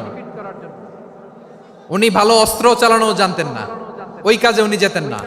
ওনার ছিল কাব্য প্রতিভা। কাব্য প্রতিভা, কাফিররা কবিতা দিয়ে নবীকে গালি দিত। বিশ্বনবী বলতেন, ইয়া হাসান আজিব আন রাসূলিল্লাহ, তুমি নবীর হয়ে কাফেরদের এই কথাগুলোর জবাব দাও। বিশ্বনবীর একটা মিম্বার ছিল, বিশ্বনবীর মিম্বারের পাশাপাশি মসজিদে নববীতে এই হাসান বিন সাবেতের জন্য বিশ্বনবী একটা স্পেশাল মিম্বার বানিয়ে দিয়েছেন। এখান থেকে তুমি জবাব দাও। এবং বিশ্বনবী বলেছেন, আল্লাহুম্মা আইয়িদহু বিরূহিল কুদুস, আল্লাহ হাসান আমার পক্ষে জবাব দেয়, তুমি জিব্রাইল মারফত তাকে সাহায্য পাঠাইয়া দিও। রাসূল সাল্লাল্লাহু আলাইহি ওয়াসাল্লামের সভা কবি, the poet of the prophet, নবীর কবি। উনি কবিতা দিয়ে, এমন উচ্চাঙ্গের ভাষায় কবিতা দিয়ে তিনি জবাব দিতেন, কাফিরদের গা শিহরে যেত, তাদের হৃদয়ে আগুন ধরে যেত। তাহলে এরকম কবিরও দরকার আছে না নাই? এখন যাকে আল্লাহ দিছে কাব্য প্রতিভা, এরা যদি আপনি যুদ্ধের ময়দানে পাঠান হবে? যারে দিছে সুরেলা গলা, এরা যদি অ্যাম্বাসেডর বানান হবে না। হাসান বিন সাবেত ছিলেন বিষ্ণু ইসলামের কবি। হুযায়ফা ইবনুল ইয়ামান বিশ্বনবীর গোয়েন্দা বিভাগের প্রধান। কিসের প্রধান? হুযায়ফা ইবনুল ইয়ামান। ওনার ছিল ডিটেকটিভ মাইন্ড, ডিটেকটিভ মাইন্ড, গোয়েন্দা বিভাগের প্রধান। এবং উনি হচ্ছেন সাহিবু সিররি রাসূলিল্লাহ, রাসূল সাল্লাল্লাহু আলাইহি ওয়াসাল্লামের গোপন তথ্যের ধারক বাহক। নবীর যেই কথা কেউ জানে না সব হুজাইফার পেটের ভিতরে ছিল। সুবহানাল্লাহ পড়েন। মদিনার যত ইহুদিদের একটা লিস্ট ছিল, এই লিস্ট শুধু দুইজন জানতো, বিশ্বনবী আর হুজাইফা। সুবহানাল্লাহ পড়বেন না? তাহলে উনাকে কোন দায়িত্ব দিছে?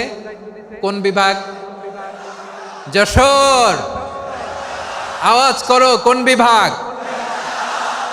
গোয়েন্দা বিভাগের হেড ছিল। খন্দকের যুদ্ধে প্রচন্ড আজকের মতো শৈত্য প্রবাহ, মাটি খনন করতে করতে সাহাবীদের পেটে ক্ষুধা নাই, দাঁড়াইতে পারে না নামাজের জন্য, এত ক্লান্ত, ক্ষুধা, ক্লান্ত, শ্রান্ত। বিশ্বনবী বললেন, কে আছো? এই কঠিন শীত, এই ভয় আর ক্ষুধার মধ্যেও খন্দকের পরীক্ষার টপকে শত্রু শিবিরে যে আমাকে তথ্য দিবা, কে আছো? কারো গায়ে শক্তিই নাই যে দাঁড়াবে, কেউ দাঁড়ায় না। বিশ্বনবী তখন নিজে হুজাইফাকে ডাক দিলেন, হুজাইফা, যে আমাকে আজকে শত্রু শিবিরের তথ্য এনে দিবে সে জান্নাতে আমার মোরাফাকা, আমার সঙ্গী হবে। হুজাইফা রাদিয়াল্লাহু ইবনুল ইয়ামান জীবনের ঝুঁকি নিয়ে এই ক্ষুধা, শৈত্য প্রবাহ, কোল্ড ওয়েভসকে উপেক্ষা করে পরীক্ষা টপকে শত্রু শিবিরে যে সবার কথাগুলো চুপে চুপে শুনে বিশ্বনবীর দরবারে এসে গোয়েন্দাদের মতো তথ্য সরবরাহ করেছে। বিশ্বনবীর গোয়েন্দা বিভাগের প্রধান হুজাইফা ইবনুল ইয়ামান ইন্টেলিজেন্স বিভাগ চালাতেন। মুনাফিকদের নাম ওনার কাছে ছিল। মুআয ইবনে জাবাল মদিনা রাষ্ট্রের সবচেয়ে সিনিয়র আমলা ছিলেন। আমলাতন্ত্র চিনেন তো? প্রশাসনিক কাজ যারা চালায়, অ্যাডমিনিস্ট্রেশন বুঝেন না? The department of administration. মদিনার রাষ্ট্রের সিনিয়র আমলা মুআয ইবনে জাবাল মুতাখাসসিসুন ফিল হালাল ওয়াল হারাম, হালাল হারামের স্পেশালিস্ট ছিলেন। বিশ্বনবী উনাকে ইয়ামানের গভর্নর করে পাঠিয়েছেন। বলেছেন, ইন্নাকা তা'তি কওমান আহলা কিতাব, এমন গোষ্ঠীর কাছে যাবা যারা ইহুদি নাসারা, আগে শাহাদা পড়লে এরপরে নামাজের দাওয়াত দিও, নামাজ পড়লে যাকাতের দাওয়াত দিও। গভর্নরের অ্যাটিটিউড যেমন থাকে তেমন অ্যাটিটিউড ধরে রেখো। সুবহানাল্লাহ পড়েন। তাহলে মুআয ইবনে জাবালকে দিয়ে বিশ্বনবী কবিতা লেখায় নাই, চিঠি লেখায় নাই, আজান দেওয়ায় নাই। সুবহানাল্লাহ পড়বেন না? সব শেষ সাহাবী বলি আবু হুরায়রা রাদিয়াল্লাহু তাআলা আনহু। নাম শুনছেন? বিড়ালের বাবা। কি করতেন? খালি হাদিস মুখস্থ করতেন। উনি বলতেন, আলজামু রাসূলুল্লাহ আলা মিল ইবাতনি, আমার শুধু পেটের ক্ষুধার বন্দোবস্ত হইলে আমি নবীর সঙ্গ ছাড়তাম না। আমার আনসার সাহাবারা ক্ষেত খামারের কাজ করত, আমার মুহাজির সাহাবারা ব্যবসা করত, আর আমি নবীর সাথে সাথে থাকতাম। শুধু সকাল বিকাল দুই বেলা যদি আমার খাবারের বন্দোবস্ত হয় আমি আর নবীর লক ছাড়ি না। সুবহানাল্লাহ কইবেন না? 5374টা হাদিস তিনি বর্ণনা করেছেন। সবচেয়ে বেশি হাদিস বর্ণনাকারী সাহাবী। হাদিস প্রিজার্ভেশনের কাজে বিশ্বনবী ওনাকে কাজে লাগিয়েছেন।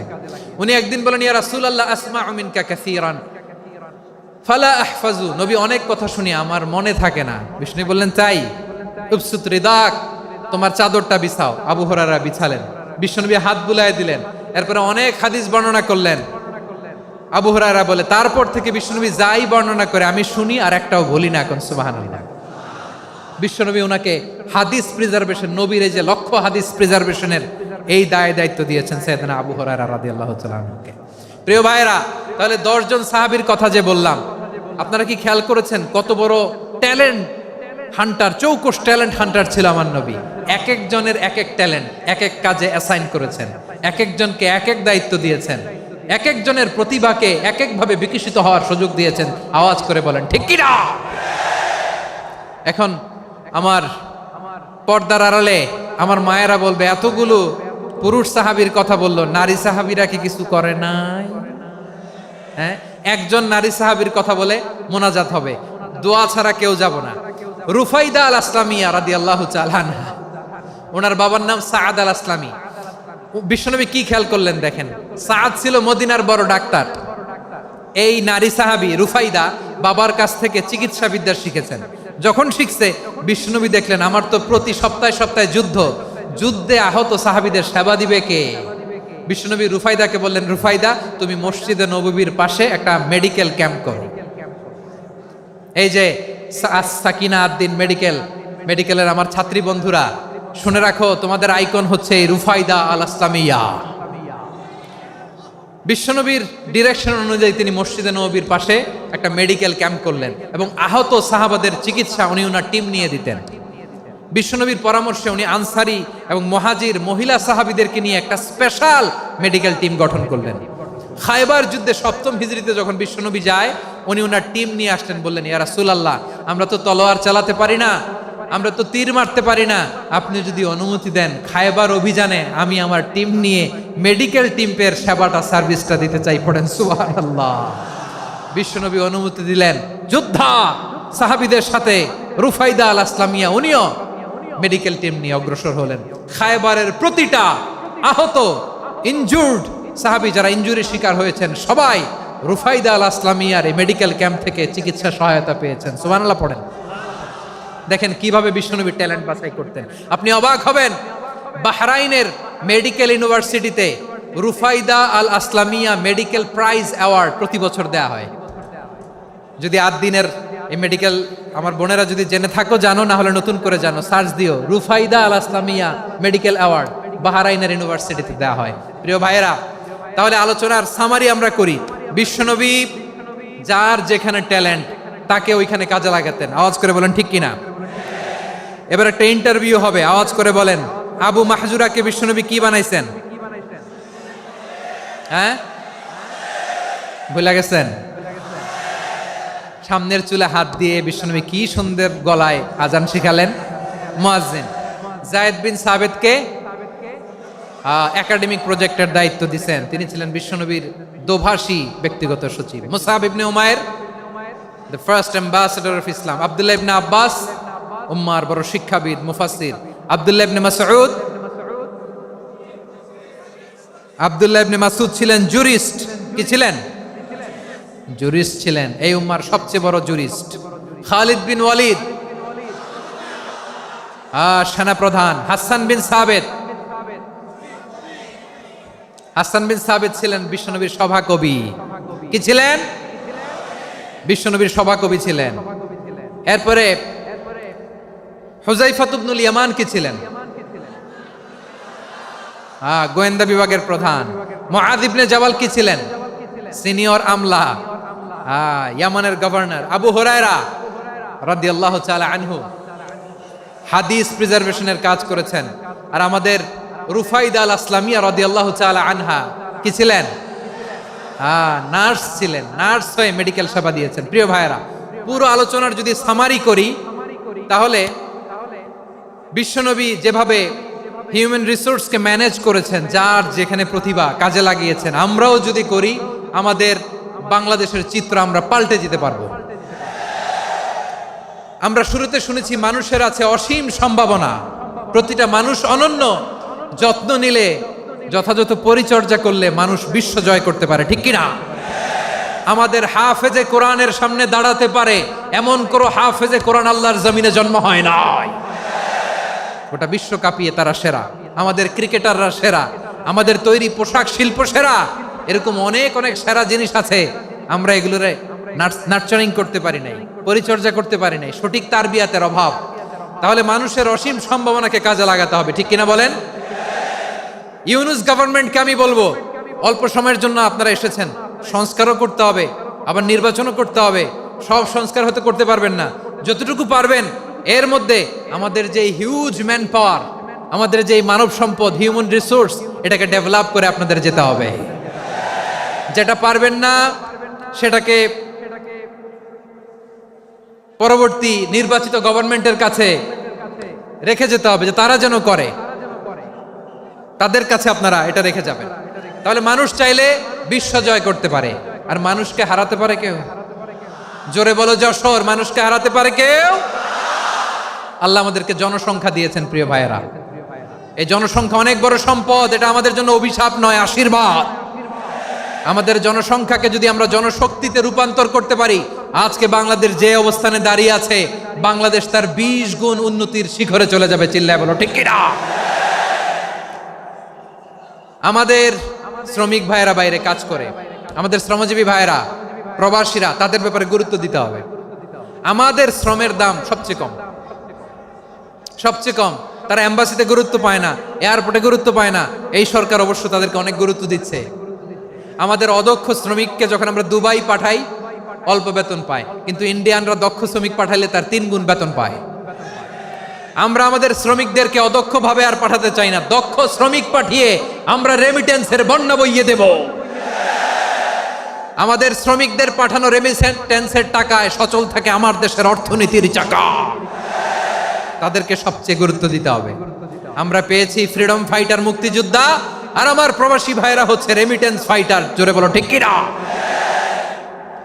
তাহলে আমাদের এই জনশক্তিকে জনসম্পদে ট্রান্সফর্ম করতে হবে, ঠিক কিনা বলেন? সরকার জনগণকে এভাবে পলিশ করতে হবে। মা বাবারা ছেলে মেয়েদের মধ্যে কার কোন যোগ্যতা তাকে ওইভাবে কাজে লাগাতে হবে। সবার এ প্লাস পাওয়ার কোনো দরকার নাই। আমাদের দেশে একটা টেন্ডেন্সি আছে, পরীক্ষায় এ প্লাস না পাইলে কই তুই কি করলি, পাশের বাড়ির ছেলে এ প্লাস পাইছে, যা ওর পা ধোয়া পানি খা। কি খা? তা আমি ভাবছি যে পা ধোয়া, এ প্লাস পাওয়া ছেলেদের পা ধোয়া পানির একটা পানির ব্র্যান্ড বানাইতে হবে। এরকম লেখা থাকবে, এ প্লাস পাওয়া ছেলেদের পা ধোয়া পানি। খাওয়া নাই, এগুলার খাওয়া নাই।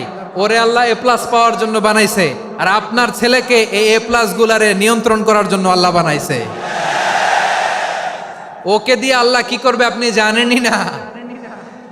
একটা এ প্লাস, একটা এ গ্রেড একটা মানুষের জীবনকে ঠিক করে দিতে পারে না। আপনার ছেলেকে আল্লাহ অন্যদিকে যোগ্যতা দিয়েছে। ওদের মনোবল ভাঙবেন না, খবরদার, খবরদার। ছেলে মেয়েদের মনোবল ভাঙবেন না।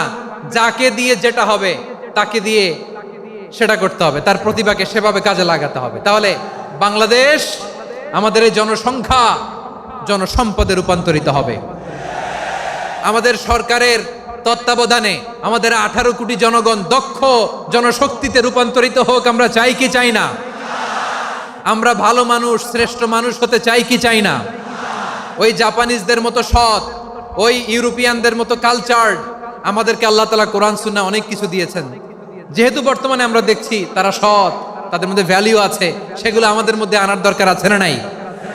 আর ইসলাম দিয়ে আমাদের জীবনকে সাজাতে হবে, ইসলাম দিয়ে আমার পরিবারকে সাজাতে হবে। ইসলাম থেকে, কোরআন থেকে প্রেসক্রিপশন না নিলে জীবন সুন্দর হবে না।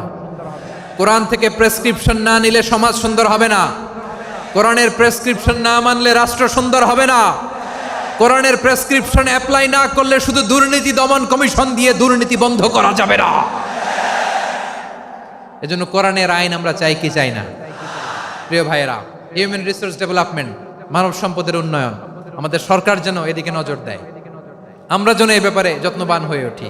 যাকে আল্লাহ যে যোগ্যতা দিয়েছে, এই যোগ্যতা দিয়ে আমরা যেন ইসলামের জন্য, দেশের জন্য কাজ করি।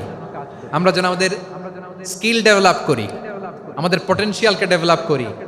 মোরালিটি, ভ্যালিউজ নিয়ে শায়েখ আহমদুল্লাহ আলোচনা করেছেন। এগুলো দিয়ে যেন আমরা আমাদেরকে সাজাই। আল্লাহ তাআলা আমাদের দেশকে তুমি নিরাপদ করো, আমরা পড়ি আমিন। আল্লাহ আমার 18 কোটি জনগণকে তুমি জনশক্তিতে রূপান্তরিত করো, আমিন। আল্লাহ আমরা হাতে হাত রেখে, কাঁধে কাঁধ মিলিয়ে ভাইয়ে ভাইয়ে যেন এই দেশকে গড়তে পারি, আল্লাহ তুমি তৌফিক দান করো, আমরা পড়ি আমিন। আমার প্রিয় মহিউদ্দিন ভাই বলেছেন, হুজুর এমন একটা ঘোষণাপত্র দিয়ে যাবেন আজকের এই ঐতিহাসিক যশোরের প্রোগ্রামে, যেটা গোটা বাংলাদেশে মানুষ এটার উপর আমল করে। আমি যে কথাটা বলেছি এটাই, আসুন আমরা আমাদের জনসংখ্যাকে জনসম্পদে ট্রান্সফর্ম করি। আমাদের জনসংখ্যাকে আমরা যেন জনশক্তিতে রূপান্তরিত করি। জনসংখ্যাকে ট্রান্সফর্ম করে জনশক্তি দিয়ে আমরা যেন আগামীর বাংলাদেশ, স্বাধীন বাংলাদেশ 2.0 কে গড়ে তুলি। আল্লাহ তাআলা আমাদের সবাইকে কথাগুলো বোঝার, আমল করার তৌফিক দান করুন। এই জেনজি, ক্ষমা করে দিও আমাকে, অনেক ধমক দিছি, বকা দিছি। আল্লাহ তোমাদেরকে করুক, কবুল করুক, যশোরবাসীকে কবুল করুক, আদ দিনকে কবুল করুক, এই মেডিকেল কলেজকে কবুল করুক, ইসলামের জন্য বাদ ভাঙা এই জোয়ার এবং উচ্ছ্বাসকে আল্লাহ তাআলা কবুল করুক। হাযা মা ইনদি ওয়াল ইলমু ইনদাল্লাহ আলাইহি তাওয়াক্কালতু ওয়া ইলাইহি উনীব। সুবহানাকাল্লাহুম্মা বিহামদিকা আশহাদু আল্লা ইলাহা ইল্লা আনতা আস্তাগফিরুকা ওয়া আতুবু ইলাইক। আল্লাহুম্মা আমিন। রব্বানা ظلمنا أنفسنا وإن لم تغفر لنا وترحمنا لنكونن من الخاسرين. ربنا آتنا في الدنيا حسنة وفي الآخرة حسنة وقنا عذاب النار. ও বিশাল আকাশের মালিক, বিশাল জমিনের মালিক, তোমার আকাশ বাতাসের তুলনায় আমাদের হাত দুইটা বড় ছোট্ট রে আল্লাহ। ছোট দুটি হাত পেতে বুক ভরা আশা নিয়ে তোমার শাহী দরবারে চেয়ে রইলাম। আমাদের জিন্দেগির গুনাহ খাতা তুমি মাফ করে দাও। আমাদের আব্বা আম্মা দাদা দাদি আত্মীয় স্বজন সবার গুনাহ খাতা তুমি মাফ করে দাও। আমাদের যত